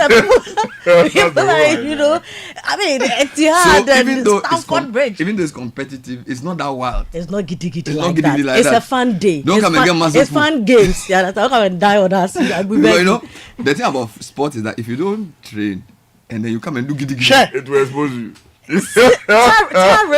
Terribly. Your hamstrings will give way. So what you're saying is that it's 8 days. Even if you've not trained too much, you can still come. Oh, you can still It's come. not that giddy. No. Okay. It's the teamwork effort. It's teamwork. You know, it's just coming out, doing something out of the ordinary. So, I mean, all work and no play, you know. So make Jack and Jill dull people. So we're just saying that, come, let's have fun. Okay. You know, for people like us, we are going to have fun. Let's do Jama. Jama is also a sport. You know, it's very come, serious. let's do Jama. Let's come and dance more because there will be a DJ there.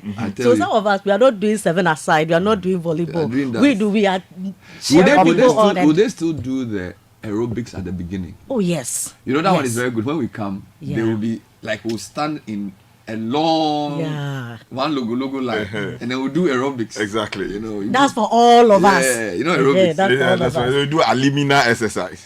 They do what? Alimina exercise. You know, we play music. That's when you are exercising that's your exercise. Then you When we have need a comina exercise. What's that? Then you are exercising your neck. Oh, okay. Then you have a tomina exercise. and I mean exercise, right? Yeah. So it's not you know, so giddy that if I'm not training, if we are not acting like the Black Stars, you know, and so when we Usain do Bolt, the keep fit and all that, then we break into different sports. We break. I hear there are things like lime and spoon, sack race. Yes. You know, they are more exciting.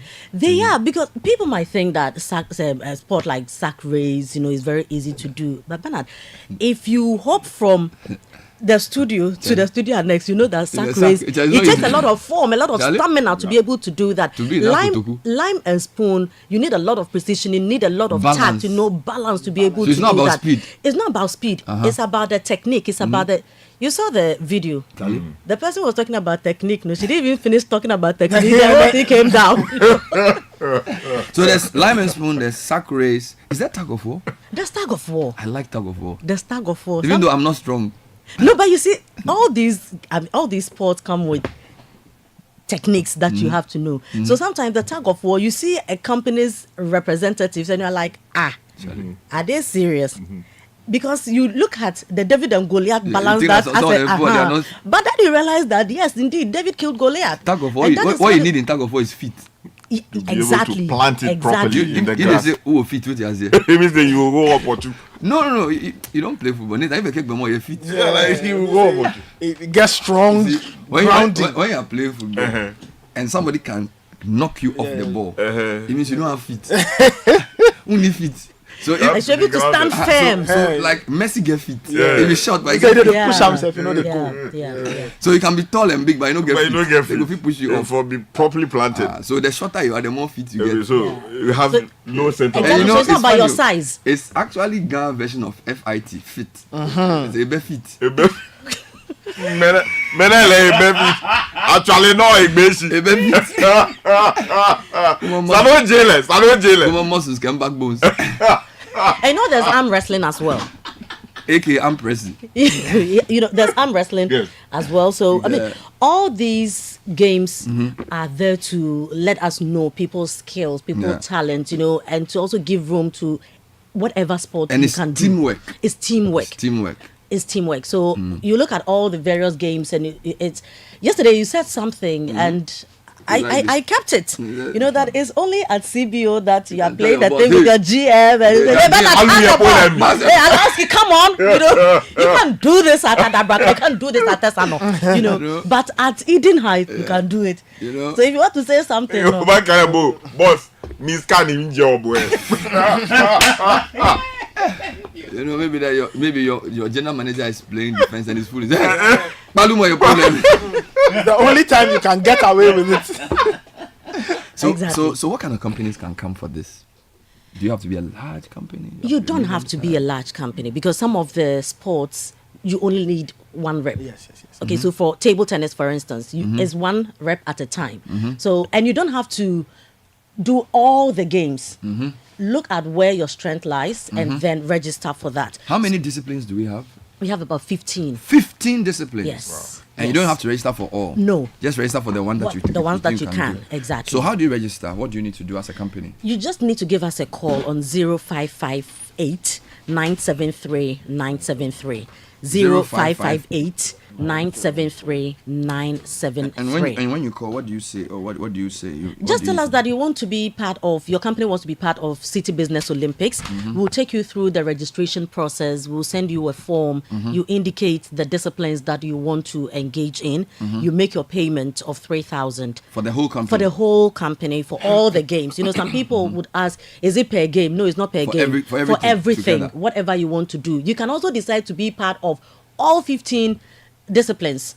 Is allowed. What is up for grabs? Are there trophies? There are trophies. All the competitive games come with trophies. There are medals, you know that. So you know that you've not gone to Paris Olympics. No, it's okay. You can be a Citi Business Olympics. Every medal be medal. Where is the venue? Tell me about the venue and how the place is. The venue is at Waja in Accra, right behind the West Hills Mall. Okay.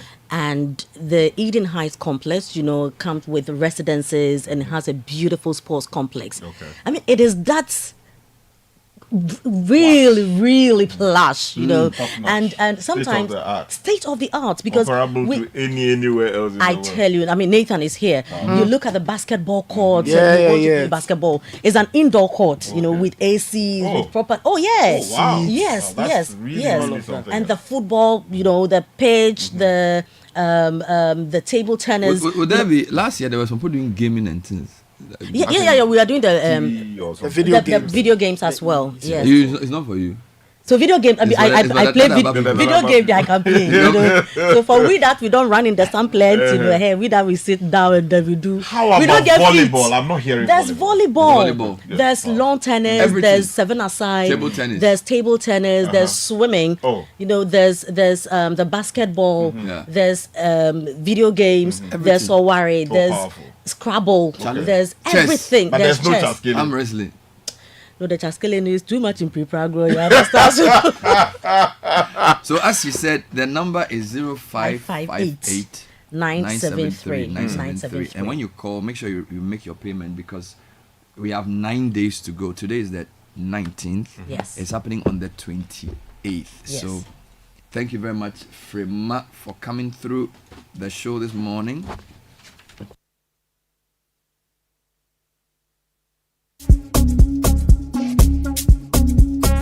So that's Frema Dunyami. Always a pleasure to have her. She's our head of events. Different disciplines and very, very exciting bragging rights up for grabs. Citi Business Olympics has been on for the past 18 years, if not 19. All right, so a few things to tell you before we jump into our main conversation for the morning. Get Bell Pack paper tissue, the perfect companion for those who demand the best. It offers the softness and strength you need for every occasion. From tea rolls and kitchen towels to pocket and facial tissues, Bell Pack lasts longer and saves you money. Make the switch today. Enjoy the ideal paper tissue with Bell Pack. Get a Bell Pack perfume tea roll today and enjoy a fragrance-filled bathroom experience.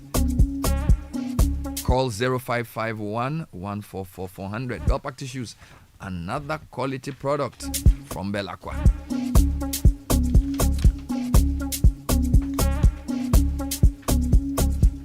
And let me repeat this. If you want a new Galaxy Z Fold 6 or Galaxy Z Flip 6, trade in your old Galaxy phone, whether it's an S series, whether it's an iPhone or a Fold 6 or 7 or whichever one you want, you can get up to 14,000 cedis in discount. You can also do a buy now, pay later with a 24-month spread loan with no interest over 6 months.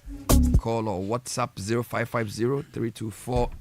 0550-324-794. Time check 8 o'clock. Tech and social media trends is next. It's brought to us by Telecel and First Bank Ghana. Telecel is running their Telecel SME month. They call it Connecting Businesses, Connecting the Woman in Business. They help you engage, network, and learn from industry leaders through webinar series as well as the Women 100 Power launch. There are exciting rewards in store for all businesses as part of the newly launched Red certified loyalty for businesses. So women entrepreneurs join the special Telecel Women in Business membership and elevate your enterprise to new heights. Visit www.telecel.com.gh/business or call 0302 334040. And First Bank Ghana is saying that if you're sending money to Gambia, Guinea, Liberia, Nigeria, and Sierra Leone, they help you make it easier through the Pan-African Payment and Settlement Systems (PAPS). You can send and receive money to any of these countries. All you need to do is to visit any of our branches nationwide with your cash, and your money is transferred in no time. For more information on the Pan-African Payment and Settlement Systems (PAPS), please call 0596 921 921. First Bank, you first. All right, so let's get into the trends for the morning. Nathan will tell us what's trending. All right, let's start off with Guru. Guru is in the trends. He's featuring prominently. He's been voted as the new University of Ghana SRC president, Maradona Ajay-Yeboah. Oh, called. Real name? Yes, his first name is Maradona. Hey. I need to ask his dad whether he Maradona. was when I don't know when his dad decided to give him that name. Maybe after watching 1986 World Cup. I don't know. Maradona. So Maradona Ajay-Yeboah. Yes. Congratulations to him. 50%. Yes. Congratulations to him. Congrats to Guru. Guess they can kill it. He should make it count. He has to make it count. Oh, we like the La Pasta. That's the more And they like important bully. You like bully. Yes. Anyway, so that's what he did to the system.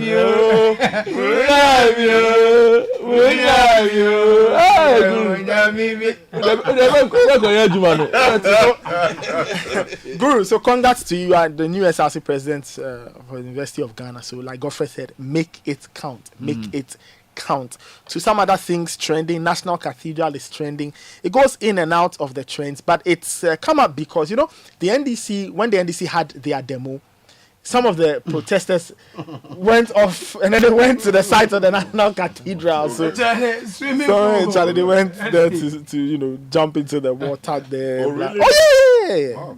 Charlie. So that's what's happening. You have other themes. So Didi is also trending. There are almost 1 million posts on Didi, 888,000 posts. The question still stands: why did they get 1,000 bottles of baby oil and lube in his house? I don't want to think about it. Anyway, let's move on. So other things that are trending: sports interest. Dembele is trending. Champions League is trending. Stuttgart, Company, Bayern Munich, Man City, all of that trending.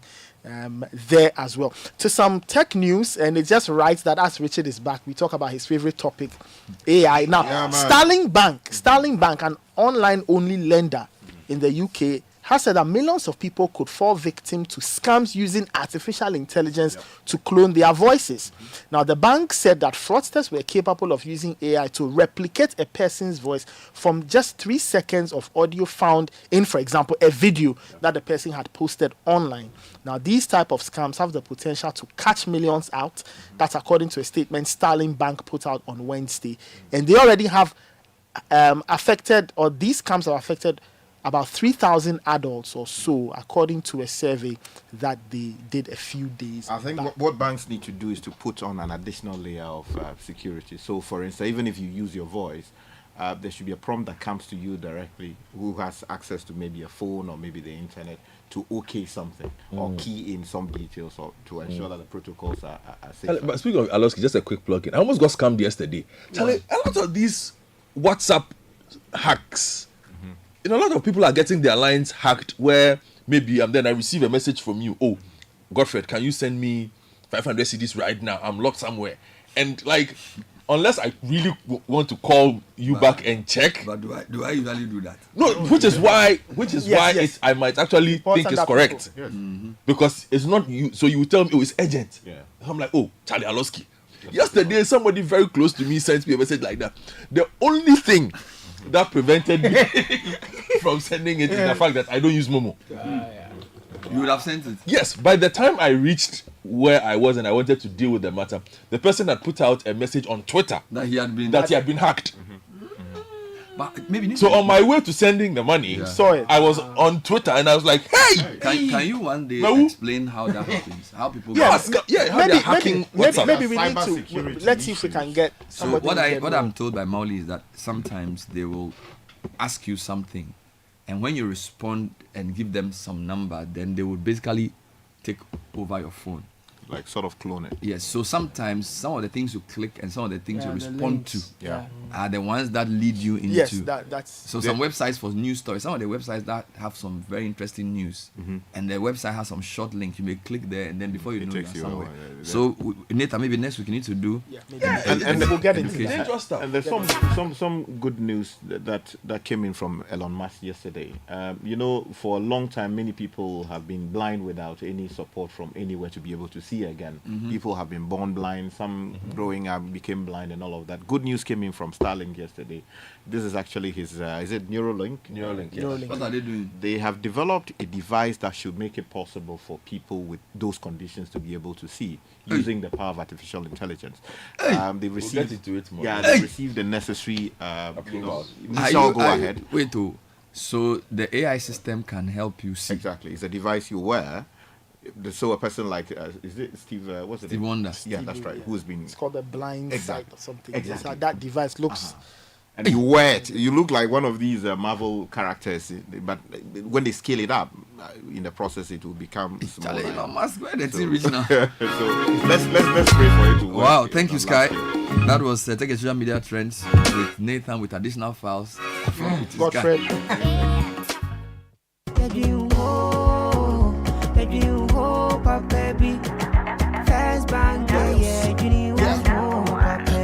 You're looking for a bank to rely on. Let me give you a shoulder to lie on. We do we seek out to bank be no lie. Only one place where I get my eye on. Make I introduce you all to First Bank, the best services in the world, first rank. Customer service, everything is well planned. I make music, I travel, I sell land. They be my reserve tank. Cause every time I know my money's safe. Universal banking, it's in me here on the date. I'm a busy person, me no need time to wait. Now I got to Spain, even when I'm in the States. My me blue shirt. They tell me office a chilly, but who cares? Cause I bank with the best. I'm lucky, I'm too blessed. When it comes to First Bank, it's too west. Everything is you first. Nobody feed you, I'm like us. First Bank will treat you first. Treat you first. Somebody see think about you first. Think about you first. You first. First Bank. Kind of way, tell you so the more money promo nabo.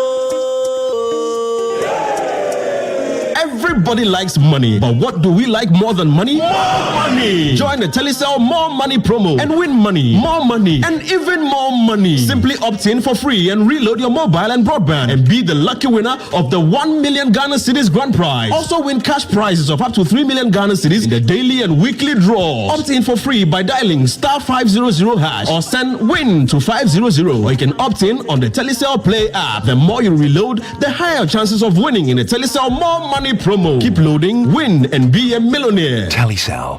Connecting energies. Terms and conditions apply. This promo is regulated by the NLA on the Caritas Lottery platform. Join the conversation on the Citi Breakfast Show on Facebook at facebook.com/Citi97.3, Twitter at twitter.com/Citi973, and Instagram at instagram.com/Citi973 with the hashtag CitiCBS. Education is the most powerful weapon to change the world. At Heritage Christian University, you're assured of quality education, accredited by GTech and affiliated to KNUST and UCC. We offer programs like Bachelor of Business Administration, Community Development and Theology, Theology and Ministry. For entry is WASI or SSC or GBCE, HND or Diploma Top-Up. Mature 25 years and above. Heritage is located at Amasaman behind the Olympic Stadium. Contact us on 054-777-7731 or 020-229-8399 or www.hcuc.edu.gh. Hey, my friend, let us walk quickly and get away from this dog. Indeed, we should. Amadu's dog can be wild sometimes. You know what? It is safer to walk away from it. Hey, this dog won't stop barking at us. It's even getting closer. Who knows if it has rabies or not? That dangerous disease. Wait, gentlemen. Our dog is in chains and would not come near you. My husband ensures Bingo, our dog, is vaccinated annually to prevent rabies. Rabies is a disease that can cause severe illness and death among animals and humans. Rabies is spread through the saliva of a dog or a cat that has the rabies virus when that animal bites or scratches someone or another animal. Vaccinate your dogs and cats every year to protect them from rabies and keep them healthy. Remember, no bites, no scratch, no rabies. Vaccinate your dogs and cats every year. For further information, please contact your nearest health facility. This message is brought to you by the Ghana Health Service, Veterinary Services, USAID, and partners. Join us for a day of intense competition, team building, and networking as companies go head to head in the various challenges to prove their skills and expertise. From traditional sports like 7-a-side football, basketball, sack race, and volleyball to unique challenges like tug of war and arm wrestling, there's no shortage of excitement and adrenaline pumping action. Don't miss out on this exciting event that will test your business acumen and athletic skills on the field. Date Saturday 28th September 2024. Venue Eden Heights Sports Complex, Wager. Time 8 a.m. Call 0558-973-973 for details on how you can participate and showcase your company's talents at the Citi Business Olympics 2024. Get ready to compete, collaborate, and conquer. The Citi Business Olympics 2024 is powered by Channel 1 TV with support from 97.3 Citi FM and proudly sponsored by Piva Beverages, Blue Jeans Energy Drink, Bethel Logistics, experts in shipping logistics, and Lozati Lozenges from Unicom Chemist Limited.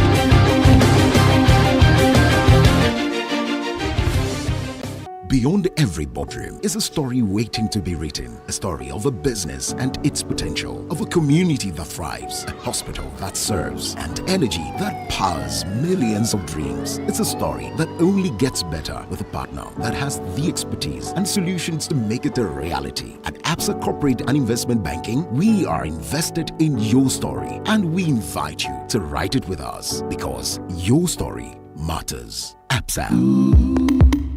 Authorized FSP and registered credit provider. This October, come join us for a night to remember. The Old Swesconians Association cordially invites you to the annual All Year Groups Dinner Dance. Yes, the date is Saturday, the 12th of October, 2024, and the time is 4 p.m. through to 8 p.m. I can't wait for the dinner dance this year. It's always so much fun. And the venue, it's at the Channel 1 TV Gardens. It looks so amazing. Yes, Swesco will be at the Channel 1 TV Gardens in Tesano, Accra. For just 500 Ghana cedis, you can enjoy an evening of delicious food, great music, and unforgettable memories. Don't miss out on this exclusive event by the Old Swesconians Association. Reserve your spot now. To purchase year group tables for this glitzy Swesco event, contact Ernest on 0244-940-493. Gather your friends, mark your calendars, and get ready for an incredible night at the Old Swesconians Annual All Year Groups Dinner Dance. See you there. Old Swesconians Association Annual All Year Groups Dinner Dance. It's October 12th, 2024. Join us for a night of celebration and nostalgia. RSVP today. Swesco. Semper Cum Optimus. Swesco. Always with the best.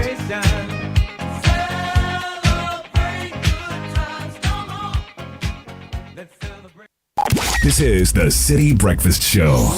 The city's biggest conversation. The Citi Breakfast Show. Rise above the noise. Unleashing the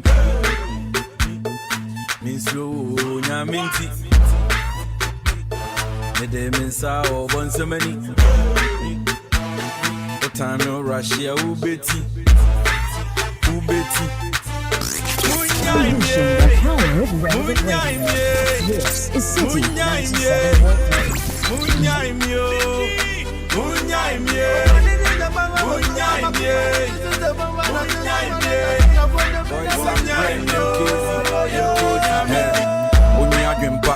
Madun Finti, Nansa Untimin Koanim. As someone Ava, who are come for Bonnie Sekudo Babas, what to movie. Yes, and back.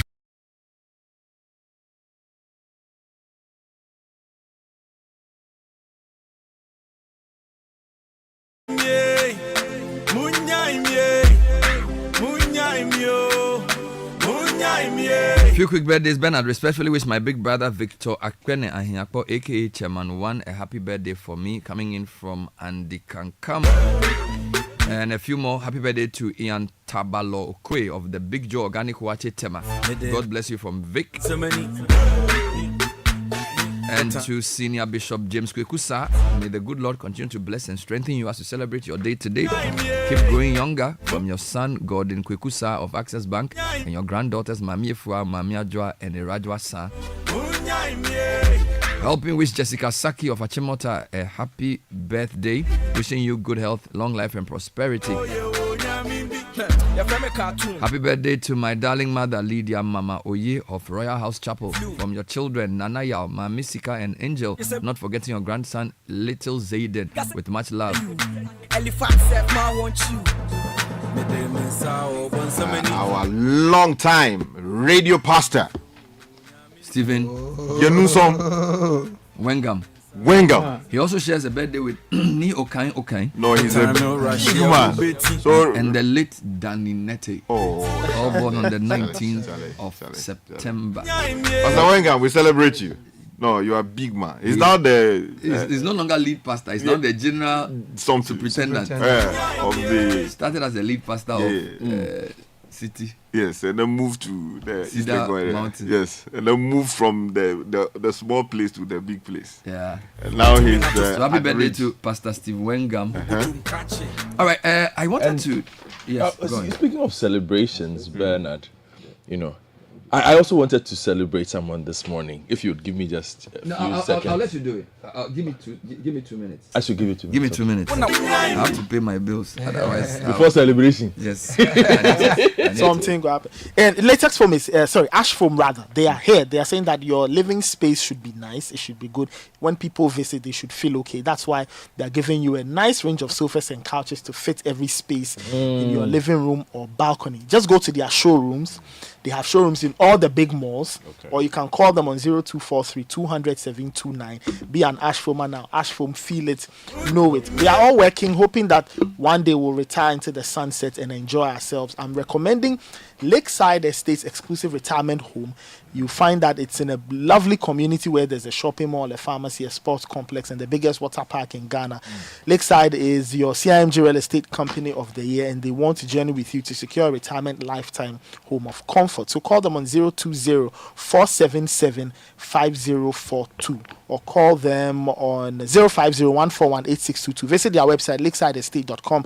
Lakeside Estate, quality homes for all. Lakeside Hills, live your best life. Now, where are you going? Are you going shopping? Are you buying? Are you getting things for your home? The SG Visa card is your number one friend when you go out and you are spending money. Find out more from SG Ghana on 030-214-314. SG Ghana, the future is you. So these days everyone says let's jackpot, the next thing let's jackpot, but you don't have to necessarily jump on the next plane in order to jackpot. Your skills can help you go global and you can make good money right in your living room while you're here in Ghana. That's only possible if you take the AI Career Essentials and Virtual Assistance programs from ALX, Africa's leading tech skills provider. In just 8 weeks you will learn how to solve problems and communicate effectively, get familiar with AI tools, network, build strong software skills, soft skills, and more. The programs are designed for both entry-level and experienced professionals. So just search ALX Ghana online to apply for the fully funded 100% online ALX Do Hard Thing. You know, I mean, let me just comment on this. Look, trust me, the things that people are making with the soft skills that institutions like ALX are providing, amazing. Some of the biggest names you hear right now are tech people. And in the next 10, 20, 30 years, that is where the money is going to come from. So don't sit at home and say that, oh, you don't have a job and all of these things. If you have the opportunity, you are a student, you want to get out there and learn something, and they are doing it in many cases for free. So learn those skills, and it will take you. Yeah, because you can sit in your home at a Belingpe or Jolu, wherever, learn, and then you can get a job and be working in the US while sitting here in Accra making US dollars. Now, the Labor Department's free business coaching program is also ongoing. If you're a small business owner, you're struggling to grow, this is something that will help you. Labor Department's free business coaching program. They are offering personalized business coaching from experts on how to manage business finances, market products or services, and expand your customer base. This business coaching program is also absolutely free. So whether you're just starting out or looking to grow, this is your chance to get the support you need. I know you are wondering, how do you get in touch? Call this number 053-9165-608. Call to register or call to free 0800 600 300 or 0800 600 400. It's an initiative co-founded by the European Union and the German Federal Ministry for Economic Cooperation and Development, implemented by the GIZ in partnership with Ministry of Employment and Labor Relations. Yes. Now get ready for a game changer. If you're an SME, MTN is introducing the Yellow Biz, which is their new multi-service bundle. It contains a 4G router plus 10 gig of free data, Microsoft 365, WebWiz, and Unicom service. Stay ahead of the competition. Call 100 or call 0244-308-111 or send an email mtnbusiness.gh@mtn.com. Remember that T's and C's apply, and sign up to Yellow Biz and stay connected wherever you go. So luck is coming your way. We have exciting prizes that will make you excited, and if you want to be the luckiest, dial *712# and get your ticket. The more you buy, the better your chances of winning. Remember, when you hear that catchy jingle, it's your cue to pay attention. It could be your lucky day. Luck, it's on its way to you and your community, so stay sharp. The luckiest luck is everywhere. So Enterprise is excited to roll out their new loyalty program, Enterprise Advantage Points. That's what we call it. Customers can rack up points and score awesome rewards just by making purchases, renewing policies, and many more. So log into your account, access Advantage Points, and start earning points for rewards like airtime, Momo, and more. Visit my.enterprisegroup.net.gh or download the Enterprise Advantage app to get started. Enterprise, your advantage. Okay, so there's a great news coming in from Ashford. Now, if you're thinking or asking yourself, what exactly do they have? Check this out. They've got couches, tables, beds, headboards, anything that will beautify that space where you sit and work or where you put your head to sleep at night. Call them on 0559 027 907, or you can go to the showrooms in all the big malls. I've been to a number of them. The places are stocked. They have all kinds of wonderful things. Ashford, feel it, know it.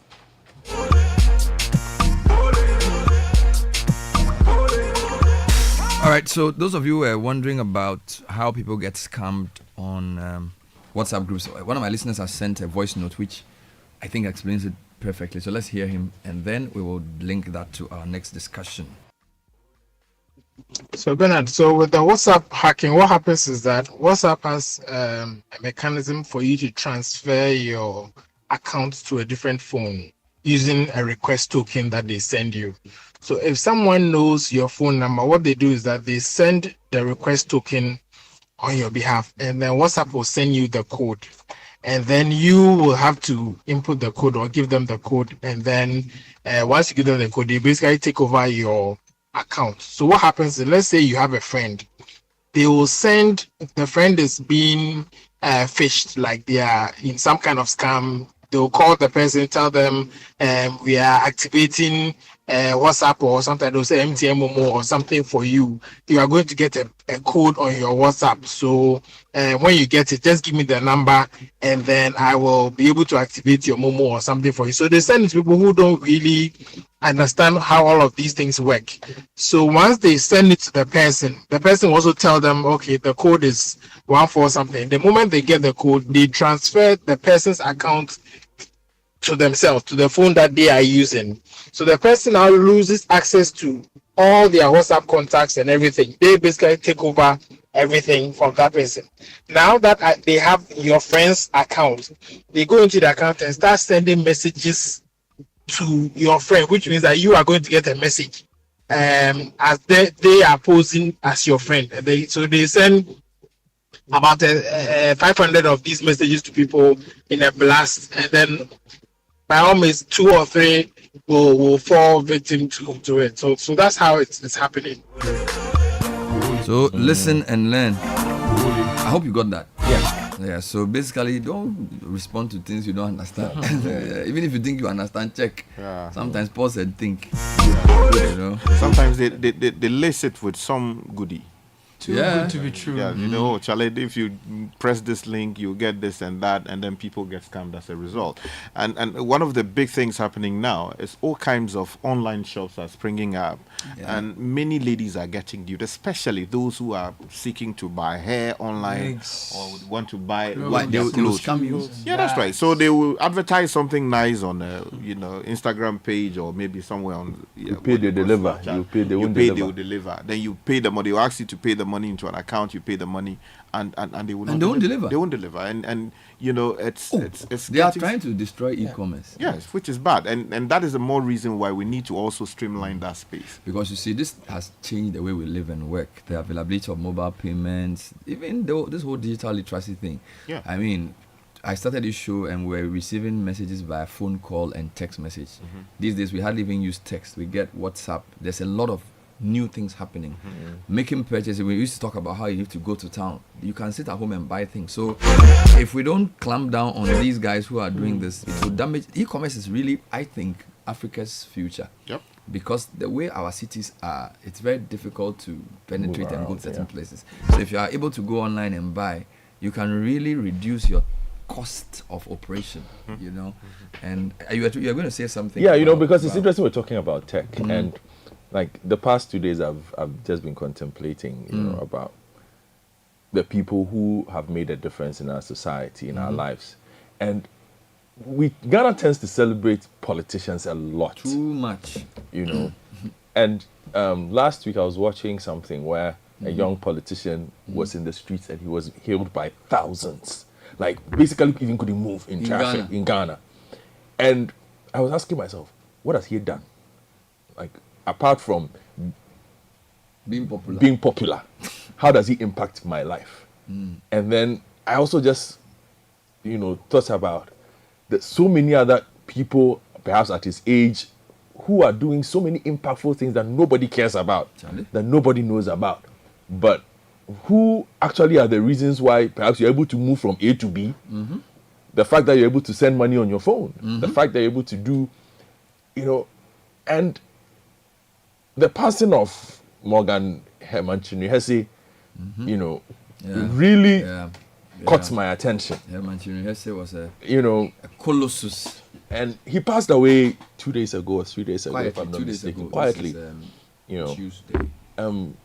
Very understated in my estimation. But I think his worth to the tech space in this country. I'm telling you. You know, Herman crawled so everybody else could walk and run, including those who are running. You know, and so I was asking myself, how come it's just come and gone? It's just come and gone. Like, oh, there was a mention. Yeah. It didn't even trend. To be fair, you're right. The Facebook yesterday and on Tuesday, people in our community were lamenting his death. But you're right, it didn't. John Mahama tweeted about it. Yes. He did tweet about it. I'm not sure. Because he knew him personally. Yes, he described him as his friend. But you're right. And imagine if you were in another country like the US. Yes, that was basically the equivalent of maybe a Steve Jobs passing away. Because Herman Chinua, when it comes to software development, all right, the first Ghanaian to understand it and to make find a monetary business case out of it, because we were just basically depending on outsiders. He learnt it, he understood it, he applied it. So things like Aketua, which a software he developed for making and tracking payments for the accounting system. Yes, Hey Julo, a system that security. For security. You know, he was not just a tech guy who designed things because he can code. He designed solutions, and he built a behemoth called SoftTribe. And this is like first generation of developers. Now you have lots of people who are developers. There's a whole community of them. It's very sexy now. Yeah. But when he started it, it was very tough. Very. You know, to not just understand it, but to make a business case and also to solve problems. You know, so Herman was in a different class. You know, and this morning I just, want to celebrate that and urge the people, us as Ghanaians. Yeah. Look, we must celebrate people like Herman. Yep. I would not be upset to read about Herman in the textbook. Yeah. Because of who he is. Yeah. But Ghana being what it is, in 5 or 10 years, Herman's name disappears, which is something we are trying not to let happen. We shouldn't allow that. That's exactly the point I'm making, which is why not. I'm using the airtime you've given me and this platform. Because without it, where else would I'll be perhaps tweeting about it. In a day, it's gone.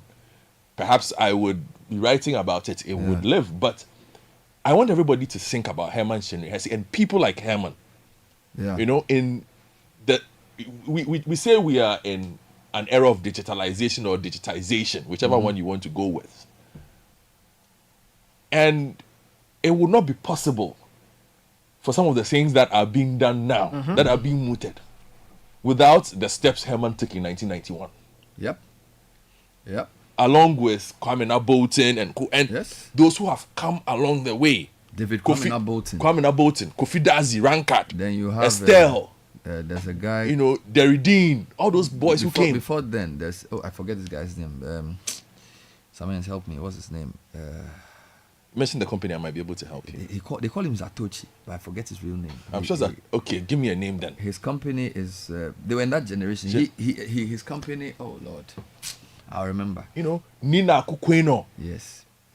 People like that mean more to the economy of this country. The economy of this country moves because we have thinkers, innovators. Yep. And you've always made the case that for a country like ours to grow, we need thinkers.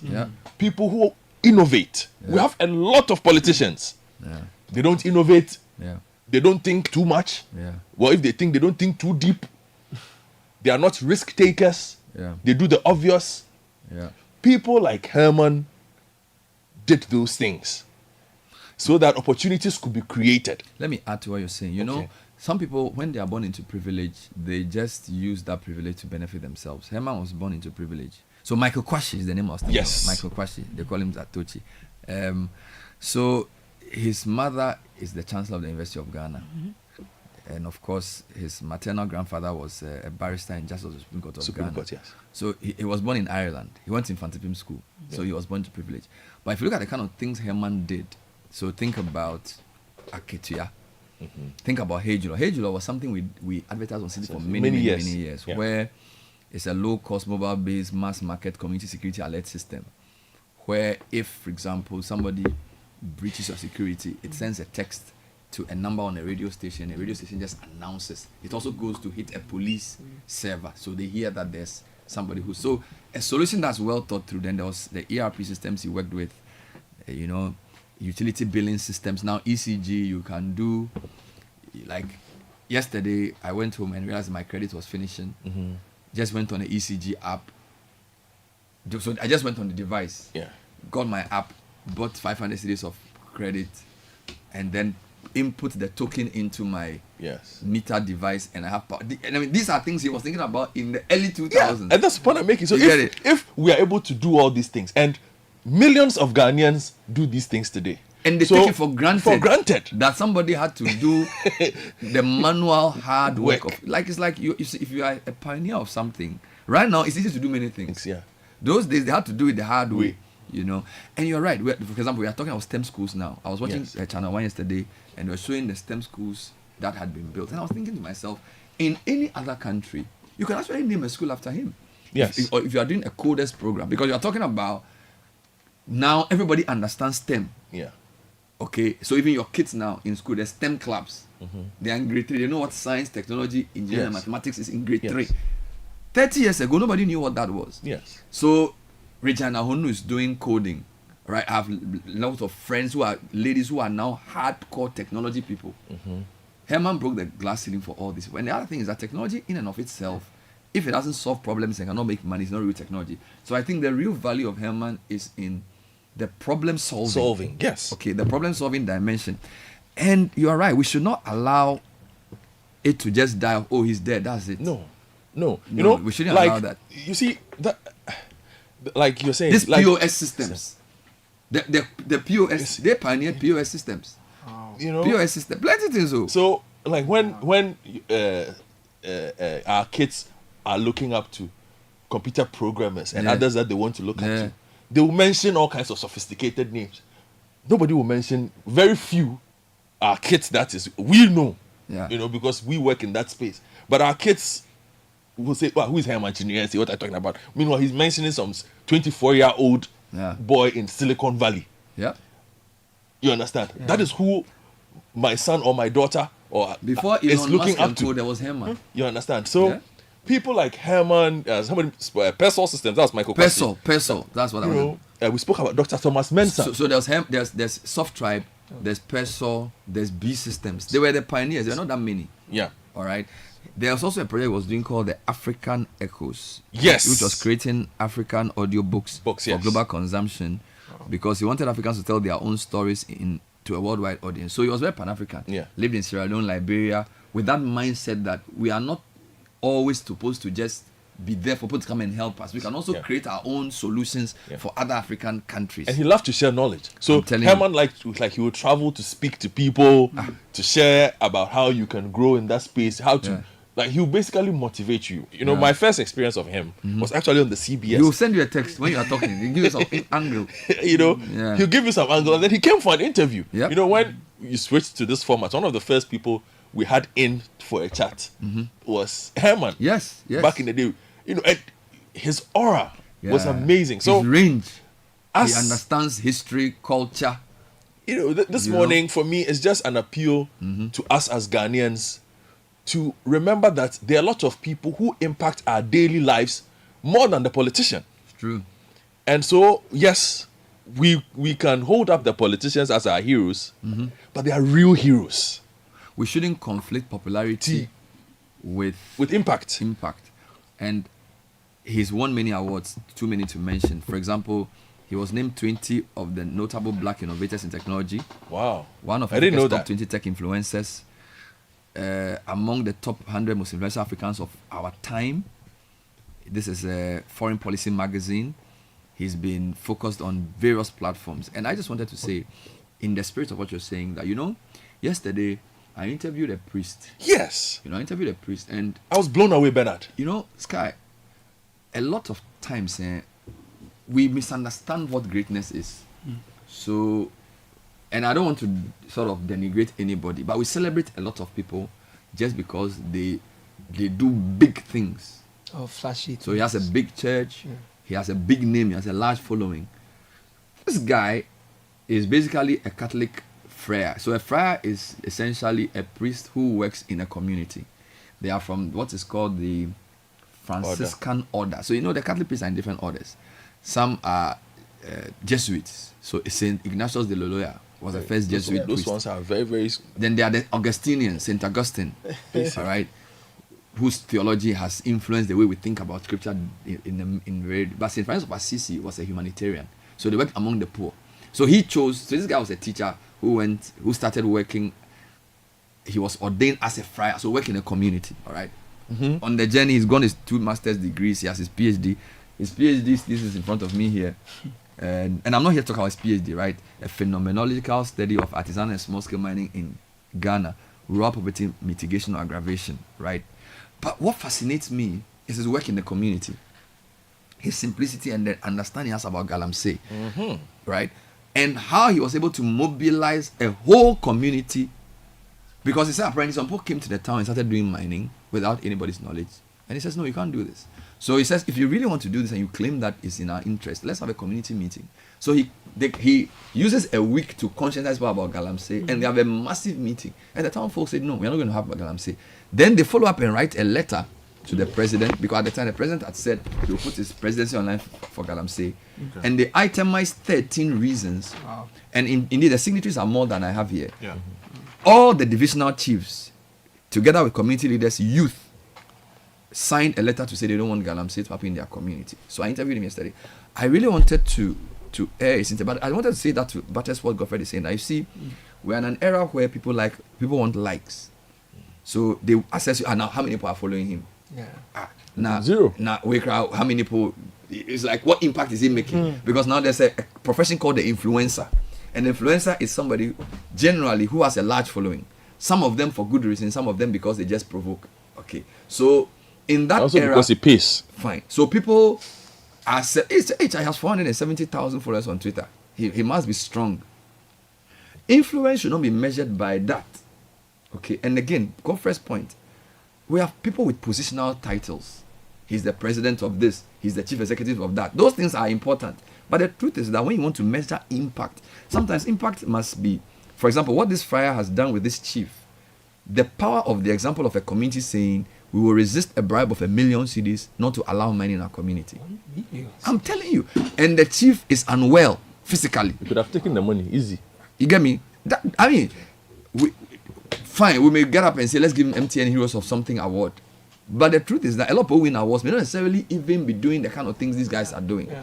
And we, the media, may not even all the time be able to even highlight them. Okay, but I want people to know that the value system is long-term impact will not necessarily always be initially appreciated. Right. So like the Herman thing he was saying, it may take 30 years for us to see the real impact of what sub-tribe means for all of us. Do you get it? Because there are some people who do things and they rise to prominence very quickly, and they have a lot of money. You get it? But there are so many other people who do things which have changed the way we live, but we don't really see the impact now. Okay? And I think our job in the media is to make some of those points. So, for example, when you do Kweku Dakwankra and you are doing history, I know there was a whole conversation about Kwame Nkrumah. A lot of people who now trust Kwame Nkrumah, we never saw him physically. Yes. It's because he wrote his story and people documented his achievements. Otherwise, someone would have changed the whole narrative of Nkrumah. Even a Champon. All right? It's very important for media people and for writers to document history in a way that is not only praising of prominent politicians. Because history can be used to change narratives which are not necessarily always true. All right? So I am saying this morning, it's not National House of Chiefs, big platform. We are not saying all money should be stopped forever. I'm very disappointed to hear a president of the House of Chiefs oversimplify our argument and choose the launching of a Minerals Commission office in the Western North region to basically misdirect the Galamsey conversation. It's pathetic that we make a lot of money from Galamsey, and therefore those of us who are saying that Galamsey should be banned, we should be careful. Really? When the House of Chiefs themselves have written in the past that you read for me, that he signed, I would have thought that on an occasion like this you would say he signed it. Can you imagine? Yeah, he signed that communique. That you get it. And God bless the media for not over highlighting it. It's so sad that whilst one chief is refusing a bribe on his deathbed. You see, for me, sometimes people miss the significance of how powerful what they say is. TUC went to meet the ministerial committee and said, we are not interested in long conversation. Ghana Academy of Arts and Sciences, Sky, in December last year, they presented a 16-page dossier. Sky, the Ghana Academy has probably, before you get into that academy, some of the finest brains. You don't even have to be, so it's not like you can be a professor. To get into the academy, you have proved, you work with academics. So if you're a fellow of the Ghana Academy of Arts and Sciences, we have agreed as scientists that you are at the top of your game. Yes. They issued a 16-page letter. I read some of it on air and explained Galamsey from beginning to end, and they propose things to be done. You ignore all of that and you come up in a speech and say we should be careful. You know, sometimes In Ghana, we say when you have power, it means you have knowledge. But that's not the way it is. It's the other way around. It's knowledge that gives you power. In Ghana, you can have researchers do a lot of work. This professor, Fryer I interviewed, his dissertation was the best for the University of Niagara. Somebody can be made a minister after 3 years working for a political party and can come and make a statement that overrides all that research because he has political power. A society that doesn't value knowledge above position is doomed to fail. We don't and see, when you are given position, you must not. The reason we study to come and sit here is that we may not get this chance forever. If you come on air, you must research. So if you have a chance to speak to the nation, you don't just say anything. And whatever you say, it may be true, but what are the implications? What impression does it send? So it may be true. We are not saying mining should stop forever.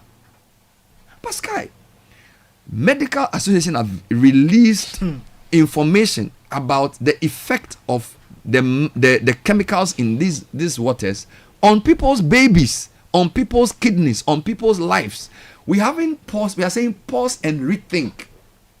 Then you choose a big platform like this to say we are misguided. So the academy is misguided, the doctors are misguided, the nurses are misguided, the TUC is misguided, the Catholic bishops are misguided, all of us are misguided. How? Okay, so what's the weight of evidence? Okay, so let's assume you are misguided. What did you present to show us that you are misguided? Where is the body of knowledge? I've given you a 16-page dossier of the academy. Where is the... But you see, this is the tragedy. Because you have a mic and somebody will write what you say without scrutinizing it. You can just say it and it becomes the big story for the day. And then people who will not think deeply will accept that and say, oh, by the way, this person has said this. A society doesn't advance like that. Let's put the best ideas for it. Put forth your arguments. We have put forth, I have over 50 press statements, and all of them come up with 4 conclusions. State of emergency, moratorium, LI 2464, a roadmap to salvage our water bodies. That's what they all say. When you distill all the press statements, they are saying it's gotten to a cataclysmic. The Ghana Water Company, Ghana Water Company say we are not able to process raw water. Doctors are saying children are being born deformed. The video evidence of water pollution is there for all to see. Then you choose a platform to launch a Minerals Commission office to say something that completely tries to divert attention from the core issues. Unfortunate. Unfortunate. What I will say, I believe the academy. I believe the doctors. I believe the religious leaders. I believe those who have put their lives on the line to report on this for months, if not for years. I will believe them. And we thank God for the platform we have. We will not be intimidated. We will not back down. We will not shrink. The government has to do the right thing. The government has to make a decision. We will not allow them to obfuscate the issues. There's no window dressing. This is a fight we have to stand up for. They cannot say they haven't heard us, because they know our children's future. The chief was offered 250,000 cedis. He said, if I take that money, what happens to my children's future? Somebody has planted cocoa for 30 years, a rubber plantation that takes 8 years to fruit, and you spend 30 minutes to destroy it because you want money. Meanwhile, the research even shows that the employment you create from Galamsey doesn't last for more than a year. The poverty reduction is worse after Galamsey occurs. Environmental degradation is worse after Galamsey occurs.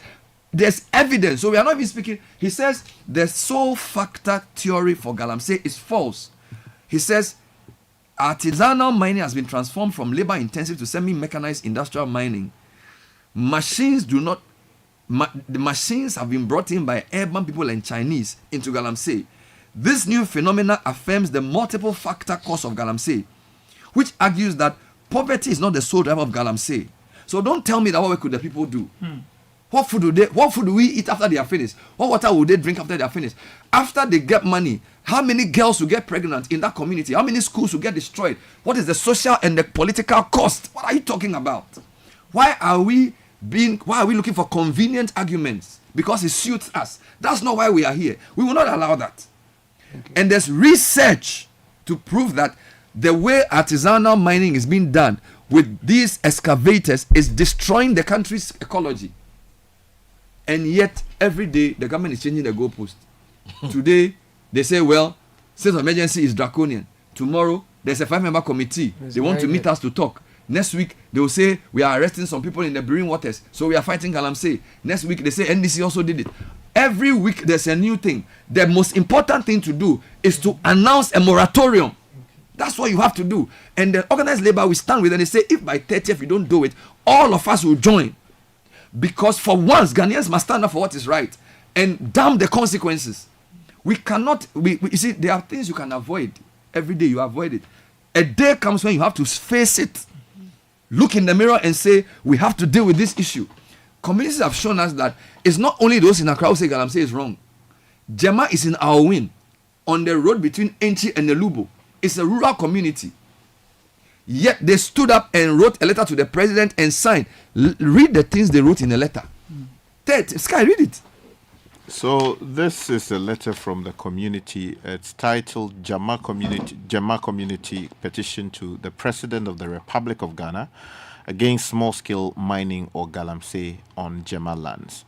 Now they say, Dear President Nana Addo Dankwa Akufo-Addo, we the chief elders, young and old, male and female, indigenous and non-indigenous of Jema community in our Win municipality, Western North region, gathered on this 11th day of August 2022 and bring you felicitations. We would like to thank the President and his MPP government for undertaking the construction of the Elubo-Enchi Road. We are also grateful to the President and his government for the overwhelming assistance they have given to cocoa farmers. Cocoa farming is the major occupation by which the people of this community contribute immensely to the national economy. Thank you, Mr. President, for the free senior high school policy, which has helped most of our children to receive secondary education. Mr. President, we also thank you for the bold step you took to put your presidency on the line to eradicate Galamsey, which has polluted many water bodies, degraded farmlands, devastated forest reserves, and decimated eco-diversity. His Excellency has reiterated his commitment to his several public speeches. As true first gentleman of the land, our President of the Republic of Ghana has backed his commitment with military clampdowns on illegal mining. Unfortunately, Mr. President, some selfish individuals are bent on rendering your efforts fruitless. We, the people of Jema, would not like any one of us to be part of those people. You go on to say, on the 17th day of January 2019, the entire community of Jema, including our chief, Nana Enoku Ano II, the Council of Elders, unit committees, young and old, men and women, indigenous and non-indigenous who are dwellers in the community, met to denounce small-scale mining or Galamsey and agreed never to allow surface mining on our lands. Our reasons are the following. 1. Mining would degrade our farmlands and destroy the cocoa industry in our community. 2. Cocoa is far more a sustainable and eco-friendly industry than mining. 3.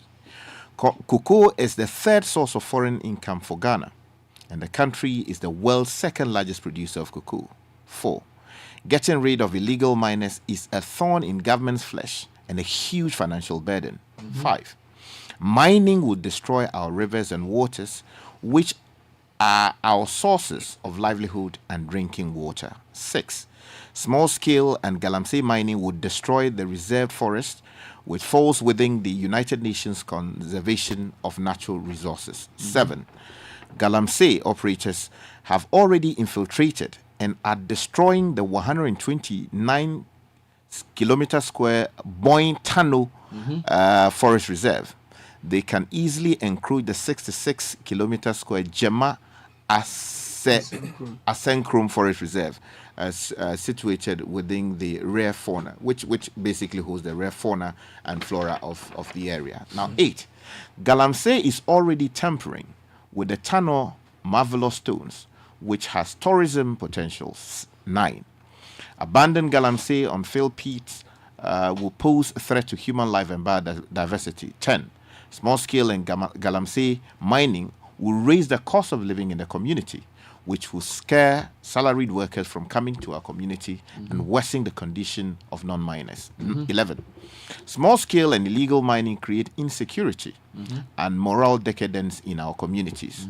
And 12. Small-scale and Galamsey are disincentive to education, which undermine the free senior high school policy. And 13.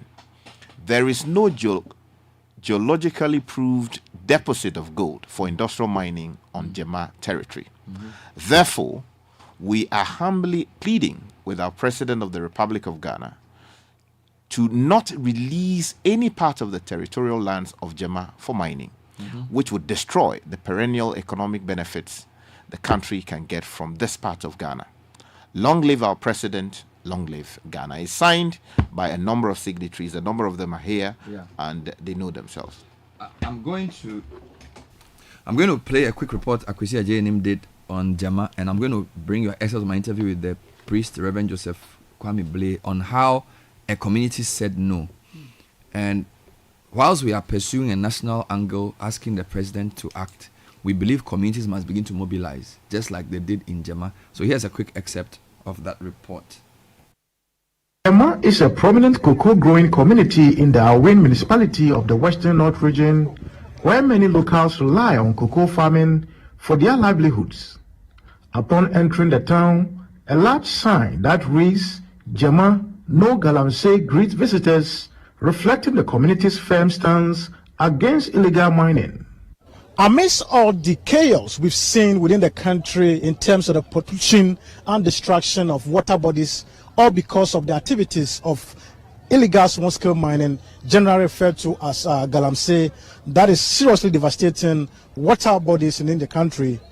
One particular community called Jema in the Awin municipality actually stands out. They are actually doing something different with their Jema anti-illegal Galamsey advocacy CSO, which is actually making sure that this community doesn't experience the devastation from Galamsey. And as you can see, at the heart of the community, they have a signage that is boldly written on it: no prospecting on mining Jema lands.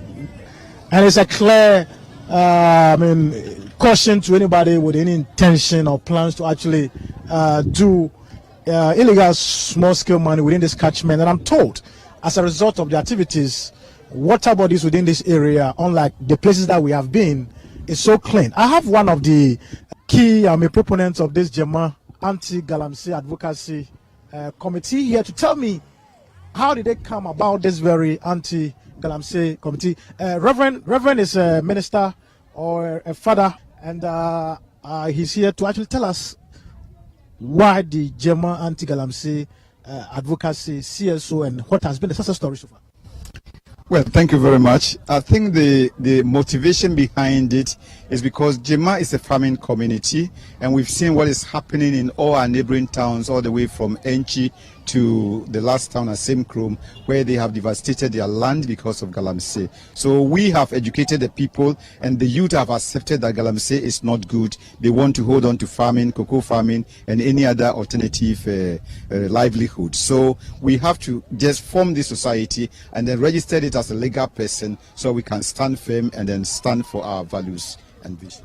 How did you manage to get the people to buy into it? And even with the chiefs, because we know these days when you go to other places, you see chiefs actually leading in this, then the handing over of their parcels of lands for the activities of Galamsey and taking huge sums of money. How did you get the chiefs and the ordinary people, the youth who claim they don't have work, to buy into this CSO?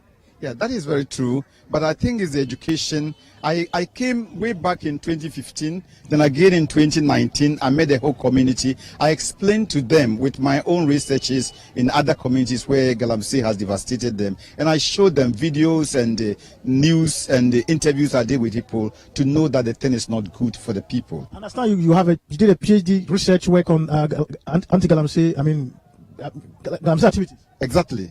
What did you find out? Yeah, I did a study called the phenomenological study of Galamsey, that is artisanal gold mining in Ghana. Is it poverty alleviation or poverty aggravation? So I did a field work 6 weeks at Wasanyawa, where you have all the aspects of Galamsey.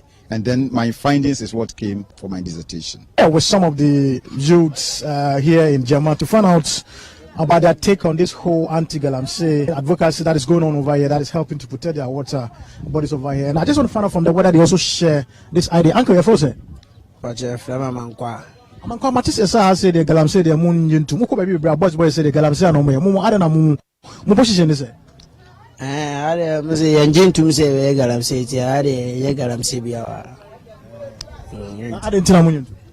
You know I back by from Elibu to Anti Bimuji to Bajima the area see engine to. Soon no we say soon anyway anti engine to. See away. Yempe Galamsey because yempe say so bese because yin so ha na clean pese bese ye pay the way yin so ni city Galamsey asem kofo bebre asase amon kofo bebre ahwo mu bebre niama bebre tie de yempe Galamsey on say wo hwa koko no ase onu no timi e boy wo niama bebre so sabe ye nkura no kwampo ye ma men ye papa nom ye nananom and no more the share ya ma sebi kafache ya baby do some purpose so we it is sebi say Galamsey basanka ye kwampa ye sebi ye nkura no kwampa nka badista koko no kwampa ye nyabi se se anya kwa na yetimi kodasa se yetimi dua koko ma ne ye yetimi bre yetimi nyeska kaka sebi ye de ho to Galamsey so anka badista nka nya tibia ni anka tibia ni na sei anka se ya ebasa ene nam ha se se koko nti through our local FMs over here, and we are educating people concerning about how the Galamsey is harmful to human health, especially our farmland and everything that's supposed to be for humanity. So we are educating them, and we are still continuing to educate them, and we are also heading towards by the power vested in us as assemblyman. And we have the category, we have combined with the police over here because we have a police station in our community here. I've combined with them, and I also sit down with them and talk to them that we don't expect nothing and we don't want it. So we don't want anybody to come here so that you come and bring other his or her machines. If we see you, we will never spare you. The chief of Jema, Nana Enoko Ano, despite being bedridden, continues to stand firm against Galamsey pressures. Speaking to us from his sickbed, he disclosed how he turned down multiple offers, including a vehicle and a promise of medical treatment in South Africa, all in exchange for allowing illegal mining in Jema.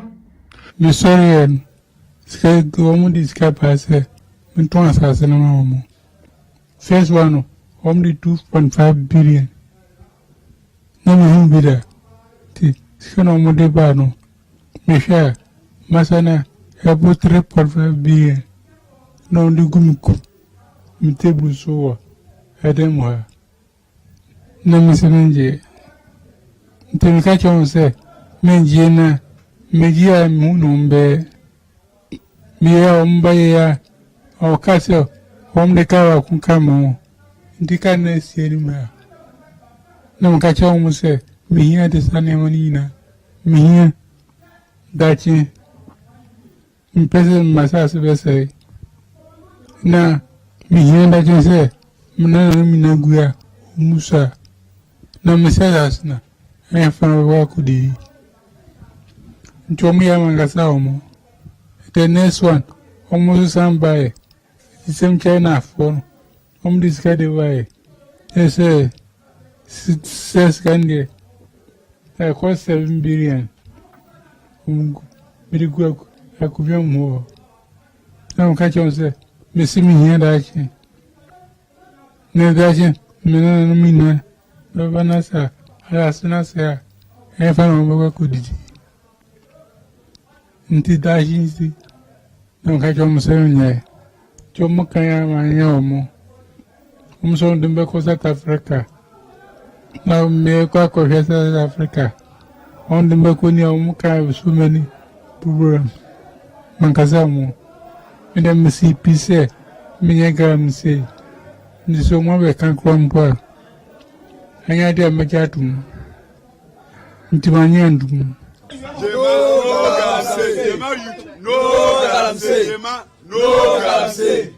So that is the clarion call from the youth and people of Jema in the Western North, they are saying that any attempt by people with power to impose Galamsey activities anywhere within the Jema community will be met with the toughest fight. For Channel 1 TV News, I'm Akoseje name Jema in the Awen municipality of the Western North region.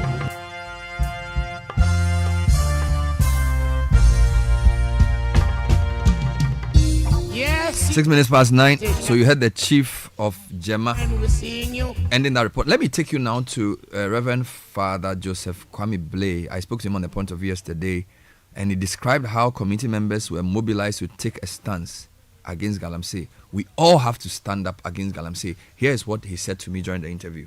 So 2015, I saw some young boys, they went to dig in the forest, and then they said they were expropriating for Galamsey. I confronted them, and then the boys threatened, if anybody comes, it's going to be a fight. Then they reported me, Father, we are going to cause mayhem. So they called me even by the DISEC. So at that time, the DISEC, the then municipal chief executive, called me together with all the security personnel, and they said, Father, you see, we brought a ban there, nobody protested. And I said, Mr. MC, tell me if you and I, as Ghanaians, will ever look at a piece of paper on a wall which has no picture, with alphabets in 12 fonts, size font, how many will read? I said, why do you treat your community like that? So you cannot paste something there where nobody read, and you think after 21 days they have agreed. So please, if you want, let's go back to Jema. I will be there explaining what it is, and if they agreed, I am only one. That brought it, that halted the first one. Then in 2016, I went abroad. So while I was there, they thought they have the opportunity. So again, they came this time with a so-called small-scale miner with a company, I will not mention the name. So they came to Jema, and then unfortunately for them, I had planned to come to Ghana. So that was when I was coming to do my second master's. And I was coming to Agona. So I told them, please wait for me. I'm coming to meet them. Let us have a public debate.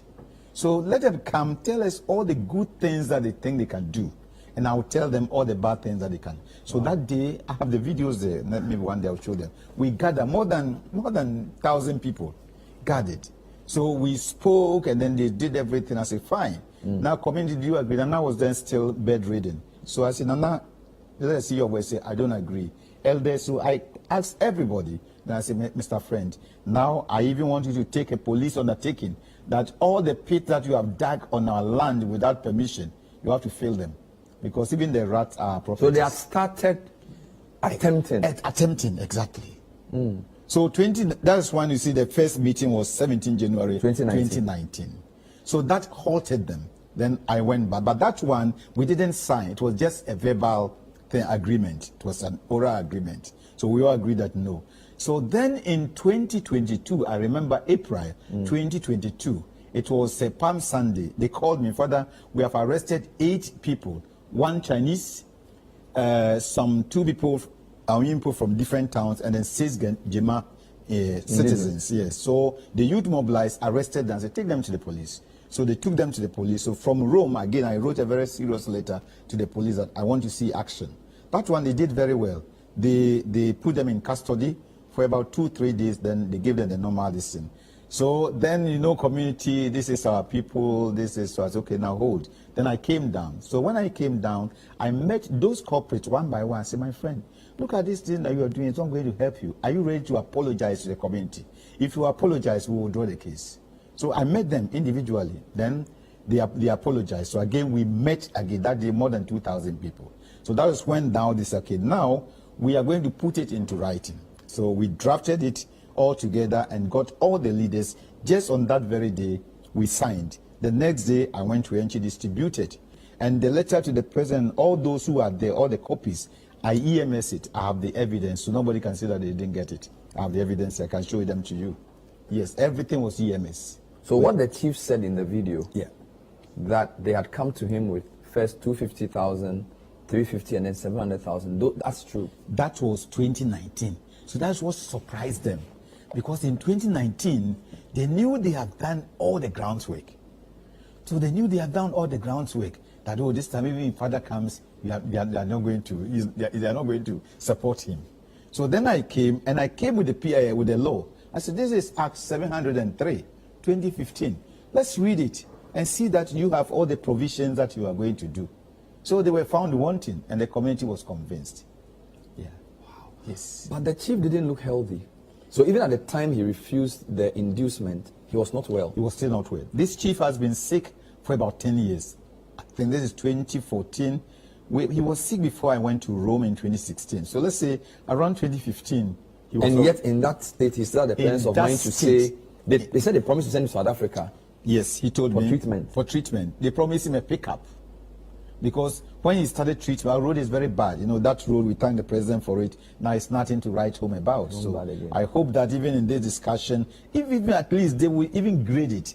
If you should, I think Akwesi showed some pictures of He's actually doing a new report on the road. Yeah, very, very bad. Very, very bad.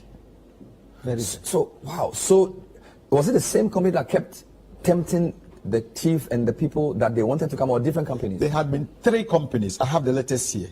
So 3 companies, we wrote no to them.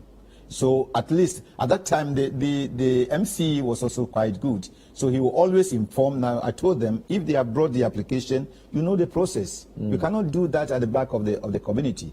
Let us know, we give consent or we don't give consent. So he'll bring the letter and then we'll write. Jema says no. I have 3 of them. One was Diaz or something, another something, about 3 of them. Wow. 3 communities. I have the letters here. I can show you the copies. Why were you so passionate about this? Because you were not even an elected leader. There are DCEs, there's police, there's chiefs. You are just a priest working in the community. No, I'm not even working. You're not, so you're just from there. I'm a Franciscan. Franciscan, we are missionaries. I'm so, not working it's your there. hometown, so you go there? Exactly. I just go there for holidays, for my normal days. But they know you there? Very well. Have you served there before? No, I cannot serve there because Franciscans, we are different. Wow. I don't belong to the diocese. Yes, so the diocese of Uyoso, they are the priests. And yet they recognize you as a community leader. Exactly, because I go there, I participate, I help them. Yeah, I go there, I visit them, I do whatever I can do. We mobilize, even build a clinic for them. What's their main occupation in Jema? Jema is farming.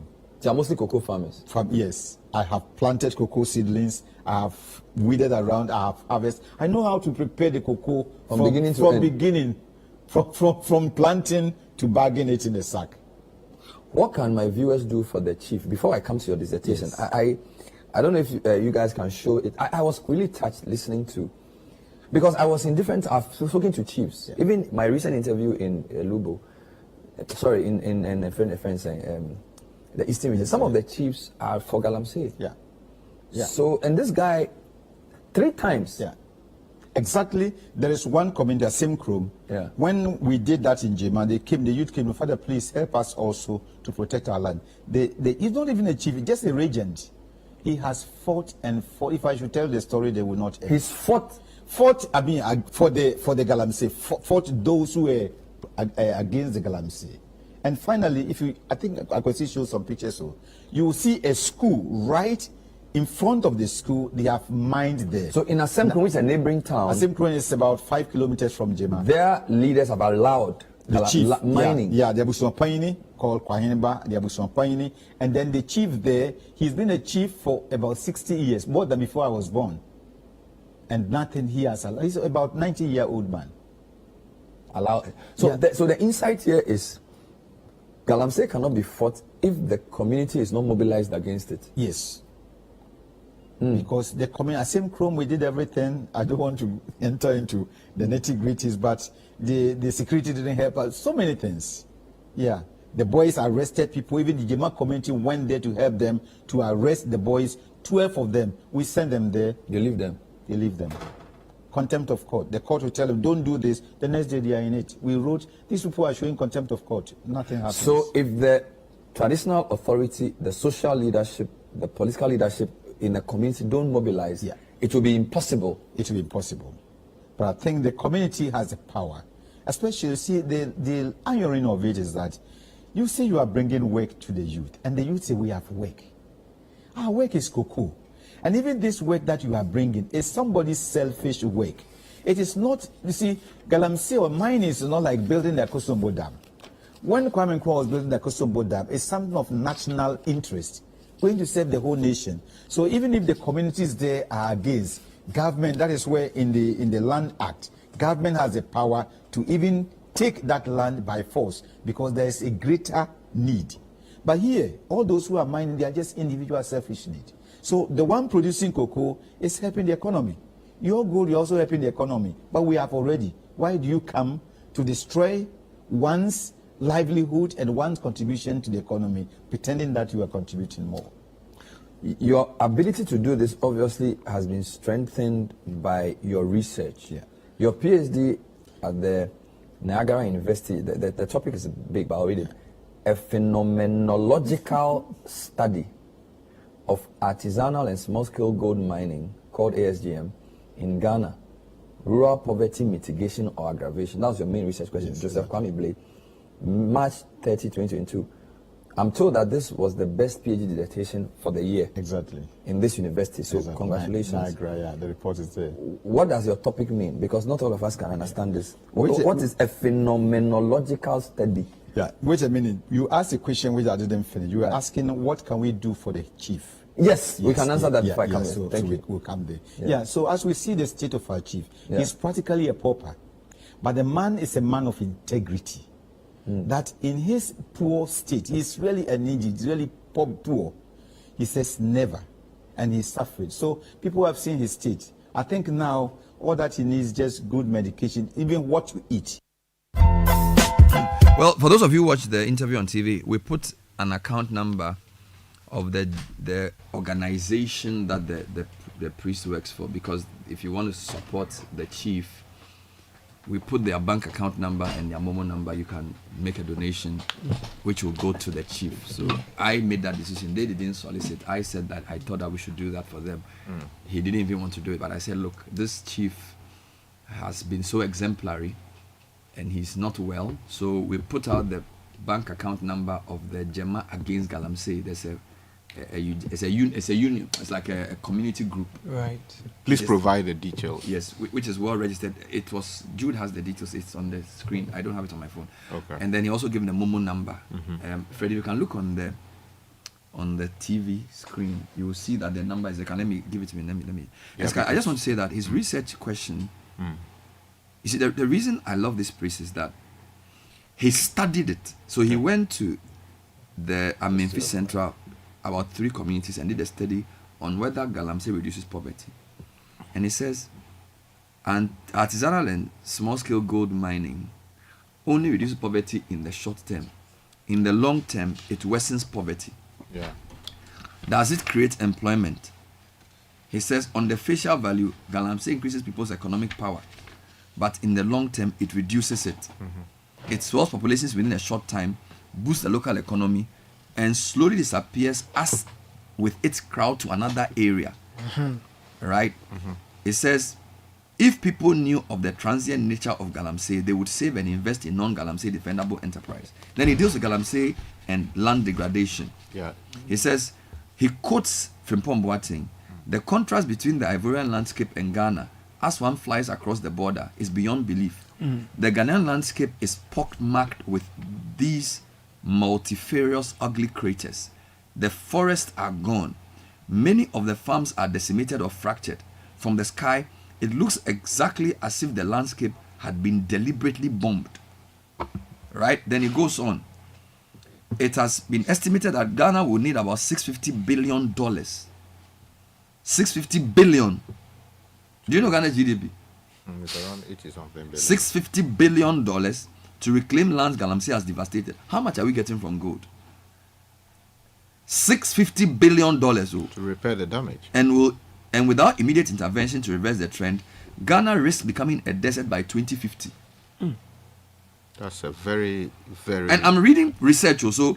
It has been estimated that Ghana needs $650 billion to reclaim lands the Galamsey has devastated. This is Mante et al. 2016. And without immediate intervention to reverse the trend, Ghana risks becoming a desert by 2050. Asante and Mwakwa Mensa 2015. These facts indicate how ASGM aggravates rural poverty, especially in the long run. Then it deals with the question, to what extent has AGSM ameliorated or worsened individuals' living standards? Galamsey ameliorates individuals' living standards to the extent that they have adequate income to acquire the indicators of comfortable living. The gold business makes the community a hub where almost everything can be found and bought there. Despite the poor nature of the roads in the area, public transport is always available. Participants affirm that people in the community possess household utilities. Nevertheless, ASGM worsens, which is Artisanal and Small Scale Gold Mining, worsens the standards of living for middle-income salary workers, for farmers and the aged. Participants revealed that teachers and nurses could hardly afford rentals in the community. Although food and other items are available in the community, prices are exorbitant compared to nearby communities. Water that they could get free is completely polluted beyond any domestic use. To live within their means, these classes of people have to reduce their living standards, which means they have to forego goods and services to procure the basics. Also, the natural environment is an integral factor in living standards. Clean air, hygienic surroundings, and security also constitute the standard of living. Malaria and waterborne diseases are rampant in communities because of many abandoned Galamsey pits, which serve as breeding grounds for mosquitoes. It is unsafe to walk around the periphery of the community, especially when it rains, because one can easily slip into an abandoned pit. Frequent flooding of river and cobra further deteriorates the community security. Second question: how has ASGM been a benefit or bane to the health of the individuals? Then again, it talks about the community health. In terms of any social projects that have been carried out in the community by government or Galamsey companies, it is an emphatic no. The community has no potable water, no decent hospital block, and tarmac roads and streets. Perhaps the communal benefits are the vivacity and aggregate of individuals' buildings, which gives facelift to the three towns.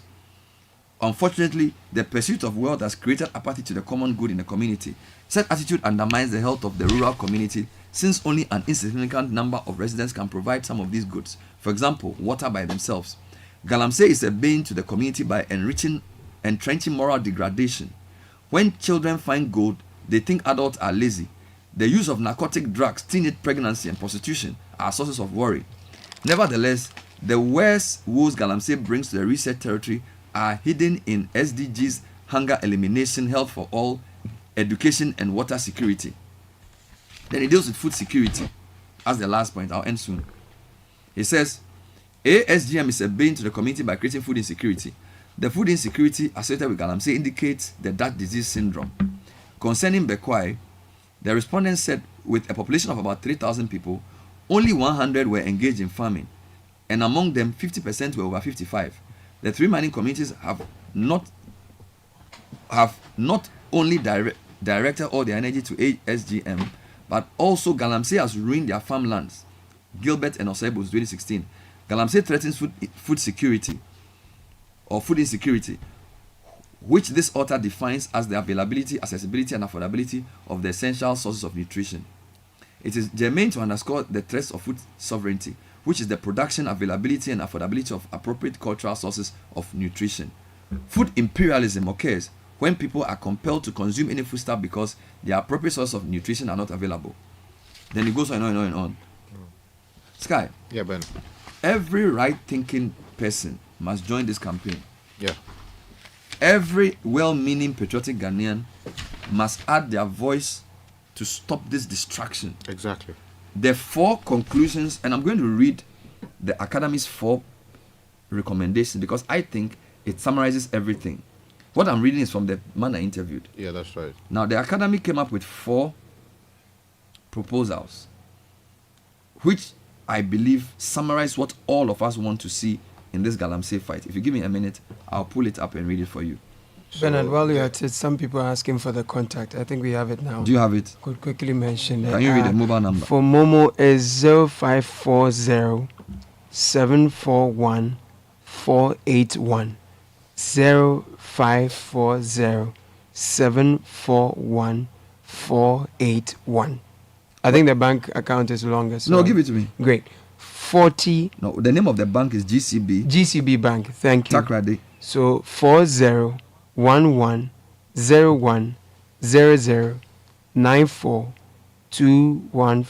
4011009424. Repeat the mobile number. 0540741481. Let me end with what the Ghana Academy have said. You find that on pages 2 to 3 of their statement. So they say, accordingly, yes, GAAs is pleased to present to you the petition on the following concerns for your consideration which are related to mining No. in the forest reserve. So Deal with the policy actions. the policy action. So accordingly, GASS Mhm. demands that the government implements the following policy actions. 1.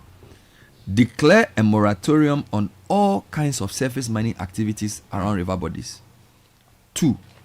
Revoke all reconnaissance and prospecting licenses, mining leases and small-scale mining licenses in forest reserves and other fragile ecosystems such as key biodiversity areas. 3. Revoke the Environmental Protection Regulation 2022 LI 2462, mining in forest reserves. And 4. Establish a plan for land reclamation in all areas destroyed by illegal mining and other forms of surface mining. A moratorium for about 10 years or more around river bodies would allow the fragile ecosystem to recover from the destruction. This may not guarantee full recovery in the areas affected, but it would at least help to rebuild the resilience of these components of our ecosystem. To support the ongoing efforts at reducing biodiversity loss, contribute to adaptation to and mitigation of climate change, avoid land and water degradation, and support the global goal of the decade on ecosystem restoration from 2021 to 2030. So 4 key recommendations. Yeah.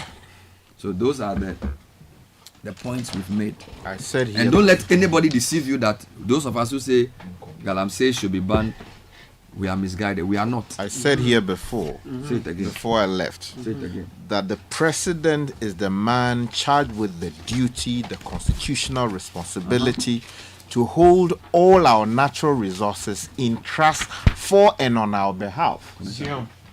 And he must be accountable. And the Constitution under Article 31 gives him the authority to declare, in the face of everything we are seeing, state of emergency, move soldiers and the police into these areas, and clamp down on the problem. By sitting down like Chamberlain and not doing anything about the problem, he is exposing himself to possible impeachment for dereliction of duty, because it's a constitutional obligation imposed on him by we the people to protect our water and natural resources. He is showing dereliction of duty. He must stand up and do his work. Thank you very much, my brother, which is Kai. This is the Citi Breakfast Show, the city's biggest conversation. Get ready for the 4th edition of the Ghana Digital and Innovation Week. It is another year to celebrate milestones in Ghana's digital innovation ecosystem. The host consortium, National Entrepreneurship and Innovation Program, Ghana Hubs Network, and Impact Investing Ghana is set to gather over 6,000 attendees, 45 exhibitors with over 40 insightful sessions to propel the growth and development of the country's digital innovation sector. Theme: Innovate Together, collaborating for digital transformation and impact. Join the GDIW in shaping the future of digital innovation on the 2nd to 4th October 2024 at the Accra International Conference Center. Meanwhile, if you're in these 6 regions, Northern, Upper West, Ashanti, Bono East, Eastern and Western region, GDIW train will stop at your end from 3rd to 19th September. Visit gdiw.com.gh, register to book your seats for free. Let's collaborate for a digital Ghana. Be part of this change. Be part of the future.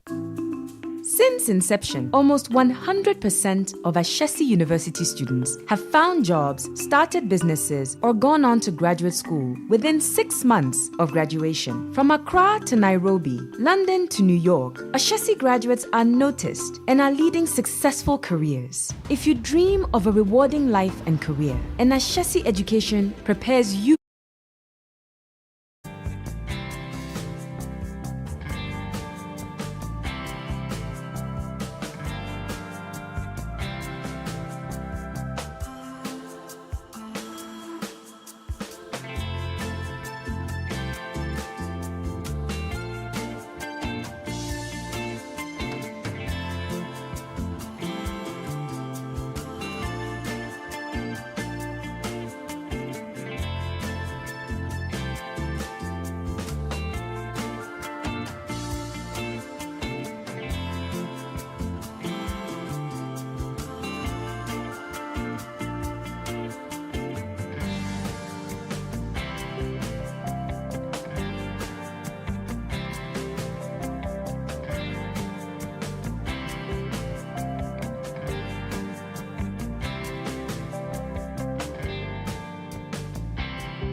9:34 Citi Breakfast Show.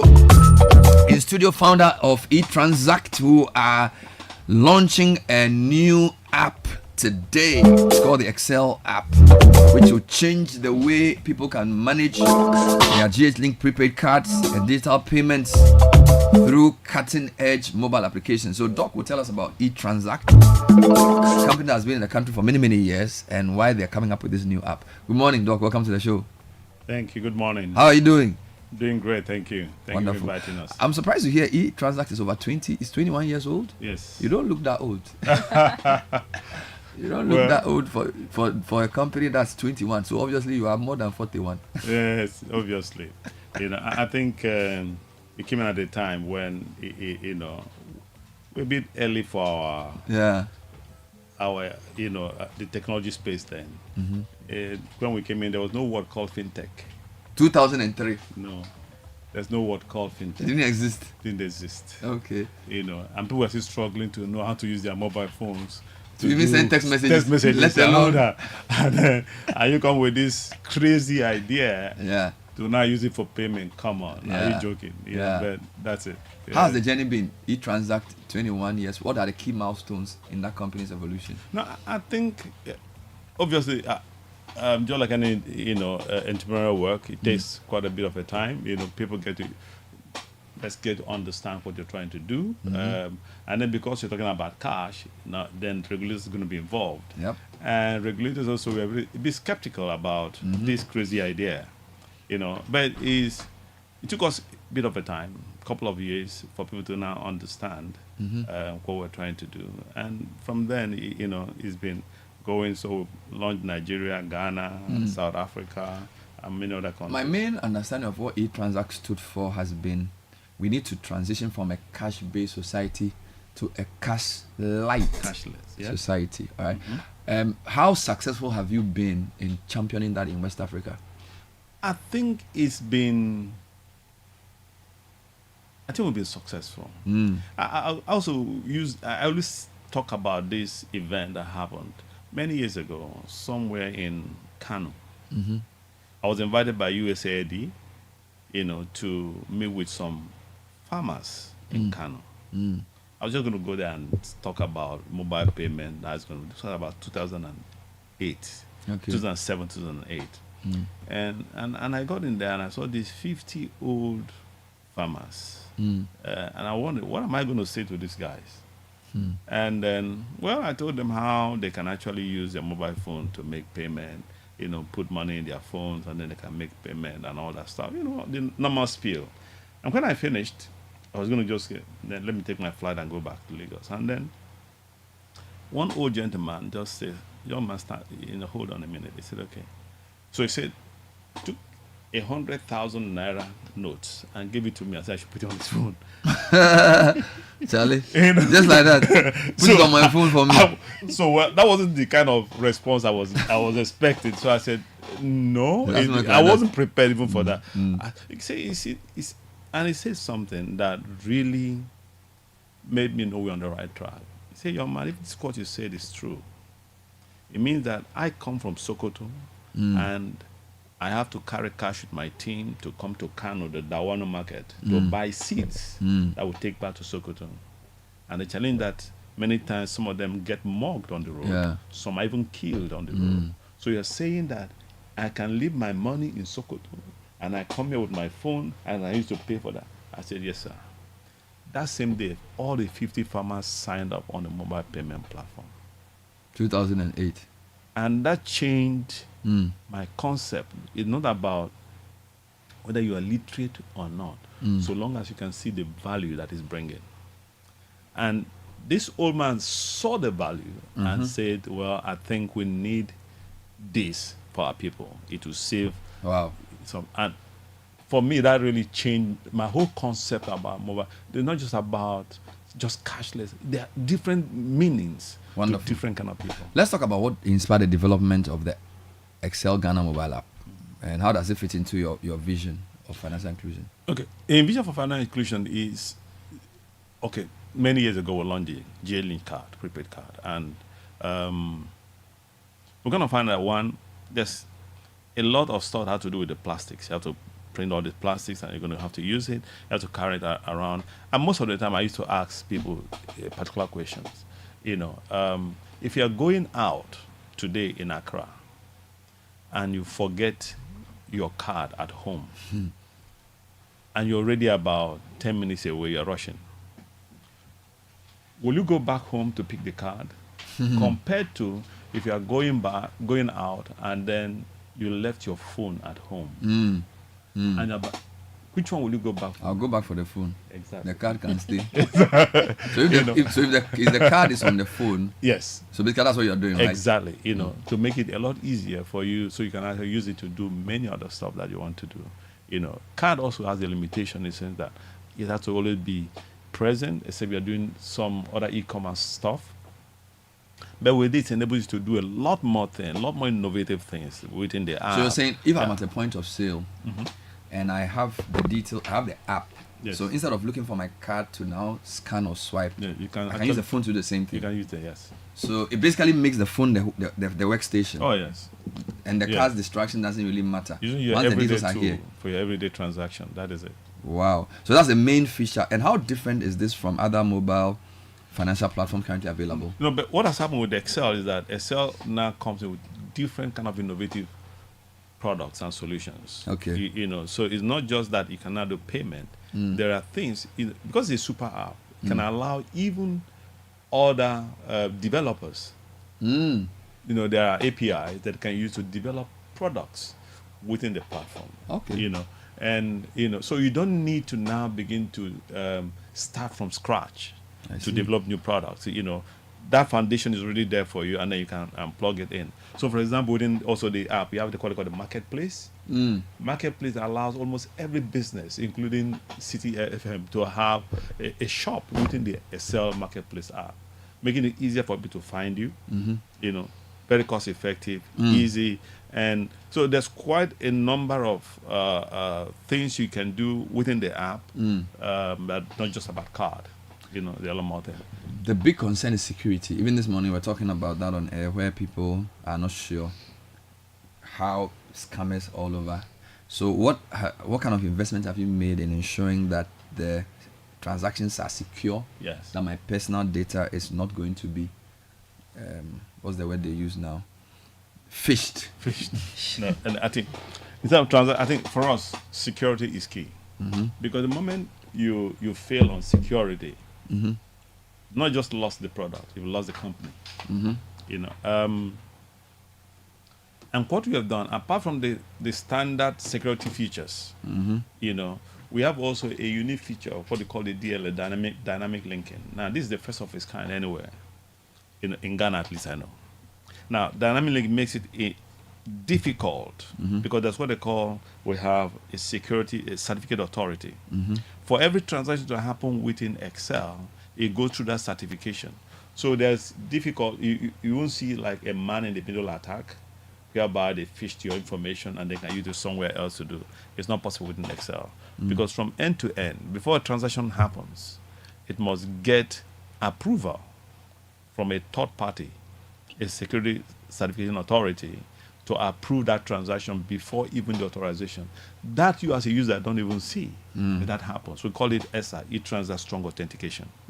It's a unique feature. It is actually something that we patented a long time ago. Yeah. Wonderful. So you're launching the app today? Yes. And there is promises to be the opening of new innovations. What's your assurance to Ghanaians about what we should expect from e-transact going forward beyond this app? Part of what we want to do is that we are going to want to have a lot of convo with developers. We have a lot of smart people, even students, smart in technology, but sometimes some of the biggest challenge is that they don't have also the infrastructure, they don't have the tools to be able to do that. So part of what we're going to be doing is to engaging the developers, giving them, a platform that makes it easy for them to bring things to the market as quickly as possible, without having to go through the whole hog that e-transact have gone. Okay. We have laid down already the platform. The infrastructure is in there. It's just like you build the road now, and then you can allow multiple vehicles to move on it. And that's what we, So we're going to have a lot more innovative products, not just from e-transact, but from other partners. Watch out for the unveiling of the Excel app. It's called the Excel Ghana mobile application, powered by e-transact, to make managing your card, your GH Link prepaid card, and all your data payments rather easy. Thank you, Dr. Obi. Thank you for talking to us. Thank you.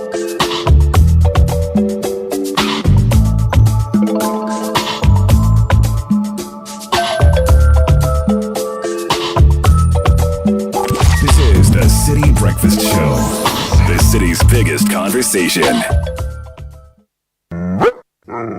Hey, my friend, let us walk quickly and get away from this dog. Oh. Indeed, we should. Amadu's dog can be wild sometimes. You know what? It is safer to walk away from it. Hey, this dog won't stop barking at us. Oh. It's even getting closer. Who knows if it has rabies or not? That dangerous disease. Wait, gentlemen. Our dog is in chains and would not come near you. My husband ensures Bingo, our dog, is vaccinated annually to prevent rabies. Rabies is a disease that can cause severe illness and death among animals and humans. Rabies is spread through the saliva of a dog or a cat that has the rabies virus when that animal bites or scratches someone or another animal. Vaccinate your dogs and cats every year to protect them from rabies and keep them healthy. Remember, no bites, no scratch, no rabies. Vaccinate your dogs and cats every year. For further information, please contact your nearest health facility. This message is brought to you by the Ghana Health Service, Veterinary Services, USAID, and partners.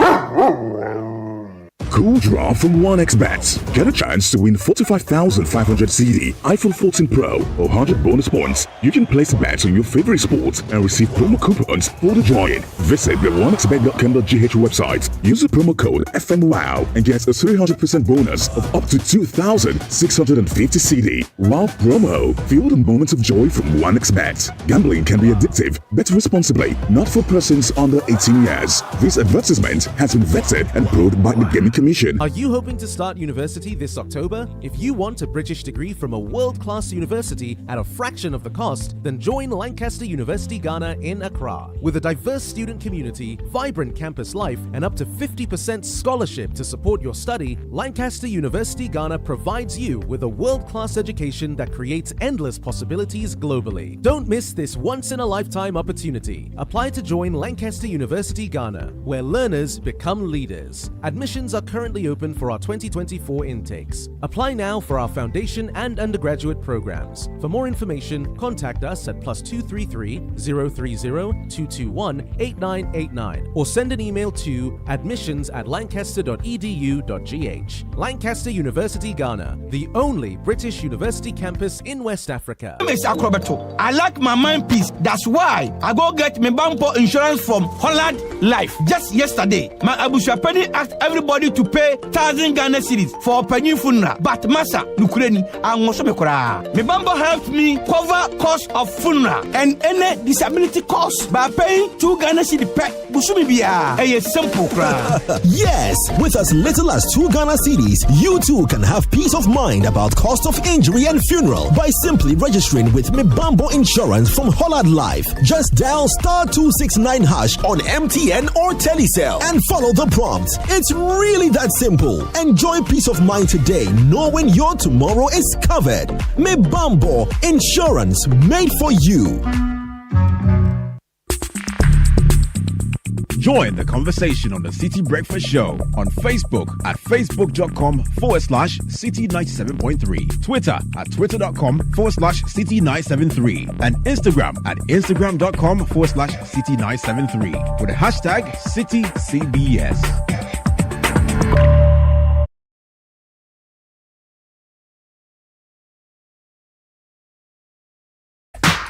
Get the Breeze Ride app to allow you to shop in absentia. It has a personal shopper feature where you just write the list of items you need, name of shop, market, or restaurant. The app will instantly send someone to buy the exact items, send you live pictures of the item, and once you agree, payment is made and the item is delivered. Download the Breeze app on the Google Play Store or the App Store. Try it now. Trisco is the latest chocolate beverage on the market, a blend of premium cocoa powder enriched with NF4, a combination of energy boosting vitamins, minerals, B, D, C, and more. It's available in 20 grams and can be found at your latest or nearest neighborhood store. Start your day with a cup of the great tasting Twisco. Retails for only 1 CD 80 pesos. The Ghana Digital Innovation Week is happening. I have in studio Kofi Dawson, project manager, and Doreen Aglago Kofi, technical advisor. Welcome to the show, guys. Thank you so much, Bernard. Charlie, give me Vim. What's up? All right, so let's talk about this Ghana Digital Innovation Week and all that's happening, right? Let me start with Doreen. What is it about? I think the theme is Innovate Together, Collaborating for Data Transformation and Impact. Just give me some background to this. It absolutely is. So it's interesting how exactly a year ago I was seated here talking about GDIW. Is it? And I'm here again talking about it. Wow. GDIW actually started way back in 2021. It started off as two governments seeking support the government of Ghana to advance its digital ecosystem. And at the time it was GIZ and Mashav. The idea was as simple as looking at ways that we can pick some of the ideas from these comparatively advanced ecosystems to better support the Ghanaian ecosystem. And since then, it's just beautiful to see how the event has grown till now. Last year, we saw about 4,000 people attending. And we had about 50 people organizing sessions. So sessions are mini events that are organized for people to learn from the events as they come to attend. And we've had about 50 exhibitors also from last year. In total, about 10,000 people that have attended since the event started. Wow. So it's a beautiful journey till now. I'm told there are regional events as well, and there's something called the Road to GDIW 2024. How do these programs align to the quest for digital transformation, Kofi? Yes, so the idea of regional events is to decentralize digital innovation across Ghana. As our name suggests, we are the Ghana Digital and Innovation Week, not the Accra Innovation Week. Okay. And so we move across 6 regions this year to showcase what is happening in those specific regions. We feel like usually people come to Accra to come and showcase what is happening, but there are innovation hubs in all 16 regions. And we are doing a little bit by, at least this year, expanding to 6. We are eventually hoping to do all the 16, but this year we were in the Northern, Upper West, Ashanti, Bono East, Western, and Eastern regions. And we just showcased what exactly is happening there. We had chiefs, we had local government authorities, we had innovation startups and educational institutions as well participating. Who's the team behind this GDIW, and what sets them apart in ensuring that there's a great experience? So we say GDIW is for the ecosystem, by the ecosystem. And as my colleague Doreen said, we started off with these 3 governments coming together, but this year we're expanding to local host. We have National Entrepreneurship and Innovation Program, Impact Investing Ghana, and Ghana Hubs Network leading, but also with support from our multilateral partners. So we've expanded the partner base to include UN agencies, to include other development partners like ITC, and also companies like Mest Africa and Telecel Ghana. So we have a wide partner base who are pushing this forward with obviously the implementing team behind it. So how would you describe, Doreen, the current state of digital innovation in Ghana, and how will this conference advance digital innovation? I like the smile on your face. Yeah. You know, it was exciting how we came right after the launch of a digital platform. It tells you that we are really expanding and advancing within the ecosystem. Within the Ghanaian space, we pick the government side. There are a lot of services that are being digitalized now. So, for example, there's the Ghana.gov platform that you can access your passport. You can access so many government services online now. We pick the fintech space, we pick the banking sector, we pick so many sectors, and there are a lot of advancements in this ecosystem. We feel the need to be able to bring everybody together. One of the things that we noticed is that we normally do things in silos. So, for example, when we talk about policy, it happens within the government or the stakeholders that are concerned with this particular topic. We talk about the DP sector, and sometimes we tend to keep that conversation to just a closed circle of people. But there is really the need for us to all come together see how we could better leverage each other's support towards impact. And so this GDIW seeks to do just exactly that. Ways that we can bring people together to better advance the ecosystem as we've already seen it. Who are some of the speakers we should expect? What kind of topics are we going to experience at this year's conference, Kofi? Yes, so we'll start off with the opening ceremony. And at the opening ceremony, we would have speeches from MESTI, this is the Ministry of Environment, Science, Technology and Innovation. Also from the UN Resident Coordinator. From the keynotes would be given by Patricia Obunai, the CEO of Telecel Ghana.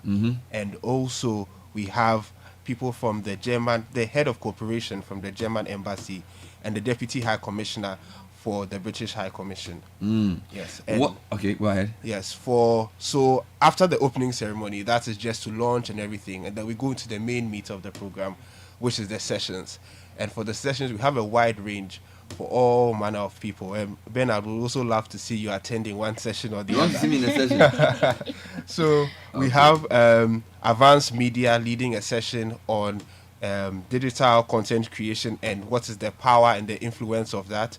We have the Ghana Chamber of Technology doing a session on digitizing inter-Africa trade.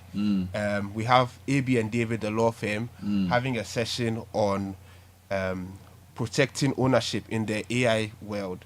So it's a wide range of sessions. We even have a robotics training session. We have something for the development partners as well. So GDIW, anyone can come. We have even secondary school students attending, and we have corporates. So let's talk about the specific groups that the GDIW is designed to attract and how this event will meet their needs. Yeah.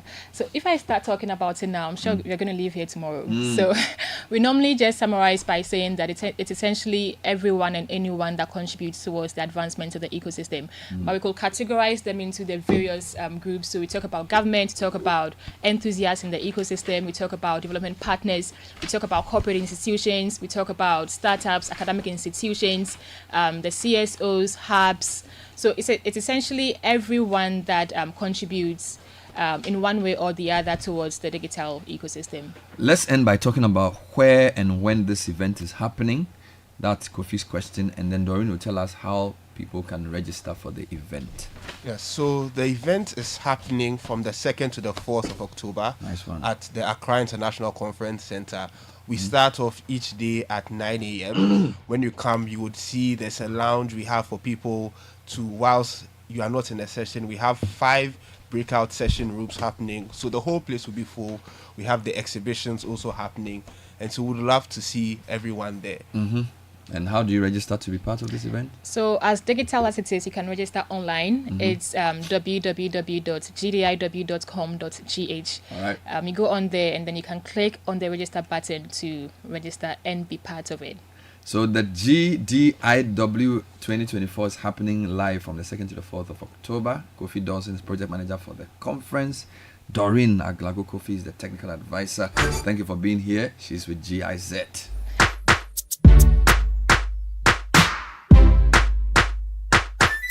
Roberts & Sons Optical Service would like to say a big thank you to all its loyal customers for 34 years of patronage. We couldn't have made it this far without you. From the 19th to the 3rd of September, we invite all customers to visit any of our branches to enjoy a 20% discount on complete purchase of lenses and frames. We look forward to continuing to provide you with many more years of comprehensive eye care and unbeatable variety of authentic products. Call Roberts & Sons 0302 222-601. Roberts & Sons, seeing is believing. And which bank in Ghana is always at your service? I'm sure you know the answer. Omnibasic. Which bank is ready to assist you with their 24-hour state-of-the-art contact center? You know the answer. Omnibasic. Which bank is Ghana's fastest growing corporate bank and Bank of the Year 2023? It's Omnibasic. So reach us. We're always at your service. 0302 758555. That's 0302 758 555. Visit any of our branches. Omnibasic at your service. Eden Heights is not only hosting Business Olympics, it's also a well-planned and secure gated community with access to ultra-modern facilities. We have 2, 3, 4-bedroom apartments and penthouses with the highest grade finishing available. We are behind the West Hills Mall, just at Wager. Call us on 0501-531-445 or go to edenheights.com.gh for more details. Now, diamond cement is on the market. If you are building, if you are in construction, that's what you need. You need either the 42.5 grade, which is the highest quality, or the 32.5 grade, which is the more affordable one. Call them on 0540-111-978. And remember that diamond cement is still hard as a diamond. At the end of your working day, you want to get home and sleep, but the mattress is sagging. It's because you bought the wrong type of mattress. Go to Latex Foam, where they prioritize quality above all other things. Call Latex Foam on 0302-231-155, or you can visit any of their shops and get some high quality mattresses. Latex Foam is your partner for life. You want to enjoy breakfast this morning? I recommend Twisco from the producers of Cowbell. Twisco is made from premium cocoa powder and is enriched with NF4. Start your day with a cup of the great tasting Twisco and power your dream. And this ad is FDA approved. CFAO Mobility is Ghana's premier one-stop shop for all your mobility needs. We are the exclusive distributor of well-renowned brands like Mercedes, Mitsubishi, Suzuki. We've been meeting Ghana's automotive needs for the past 115 years of unmatched expertise. So whether you're looking for a luxury sedan, a rugged SUV, trucks, buses, or industrial equipment, we have the right fit for you. We understand that buying a vehicle is a big investment. That's why we offer flexible financing options to make your vehicle ownership journey smooth and affordable. But as now companies looking for long-term rental solutions for fleets, you find excellent options with us. CFAO Mobility has it all. So reach us on 0302-742-100. 0302-742-100. Save it on your phone, call them, and let's talk about your next big vehicle investment.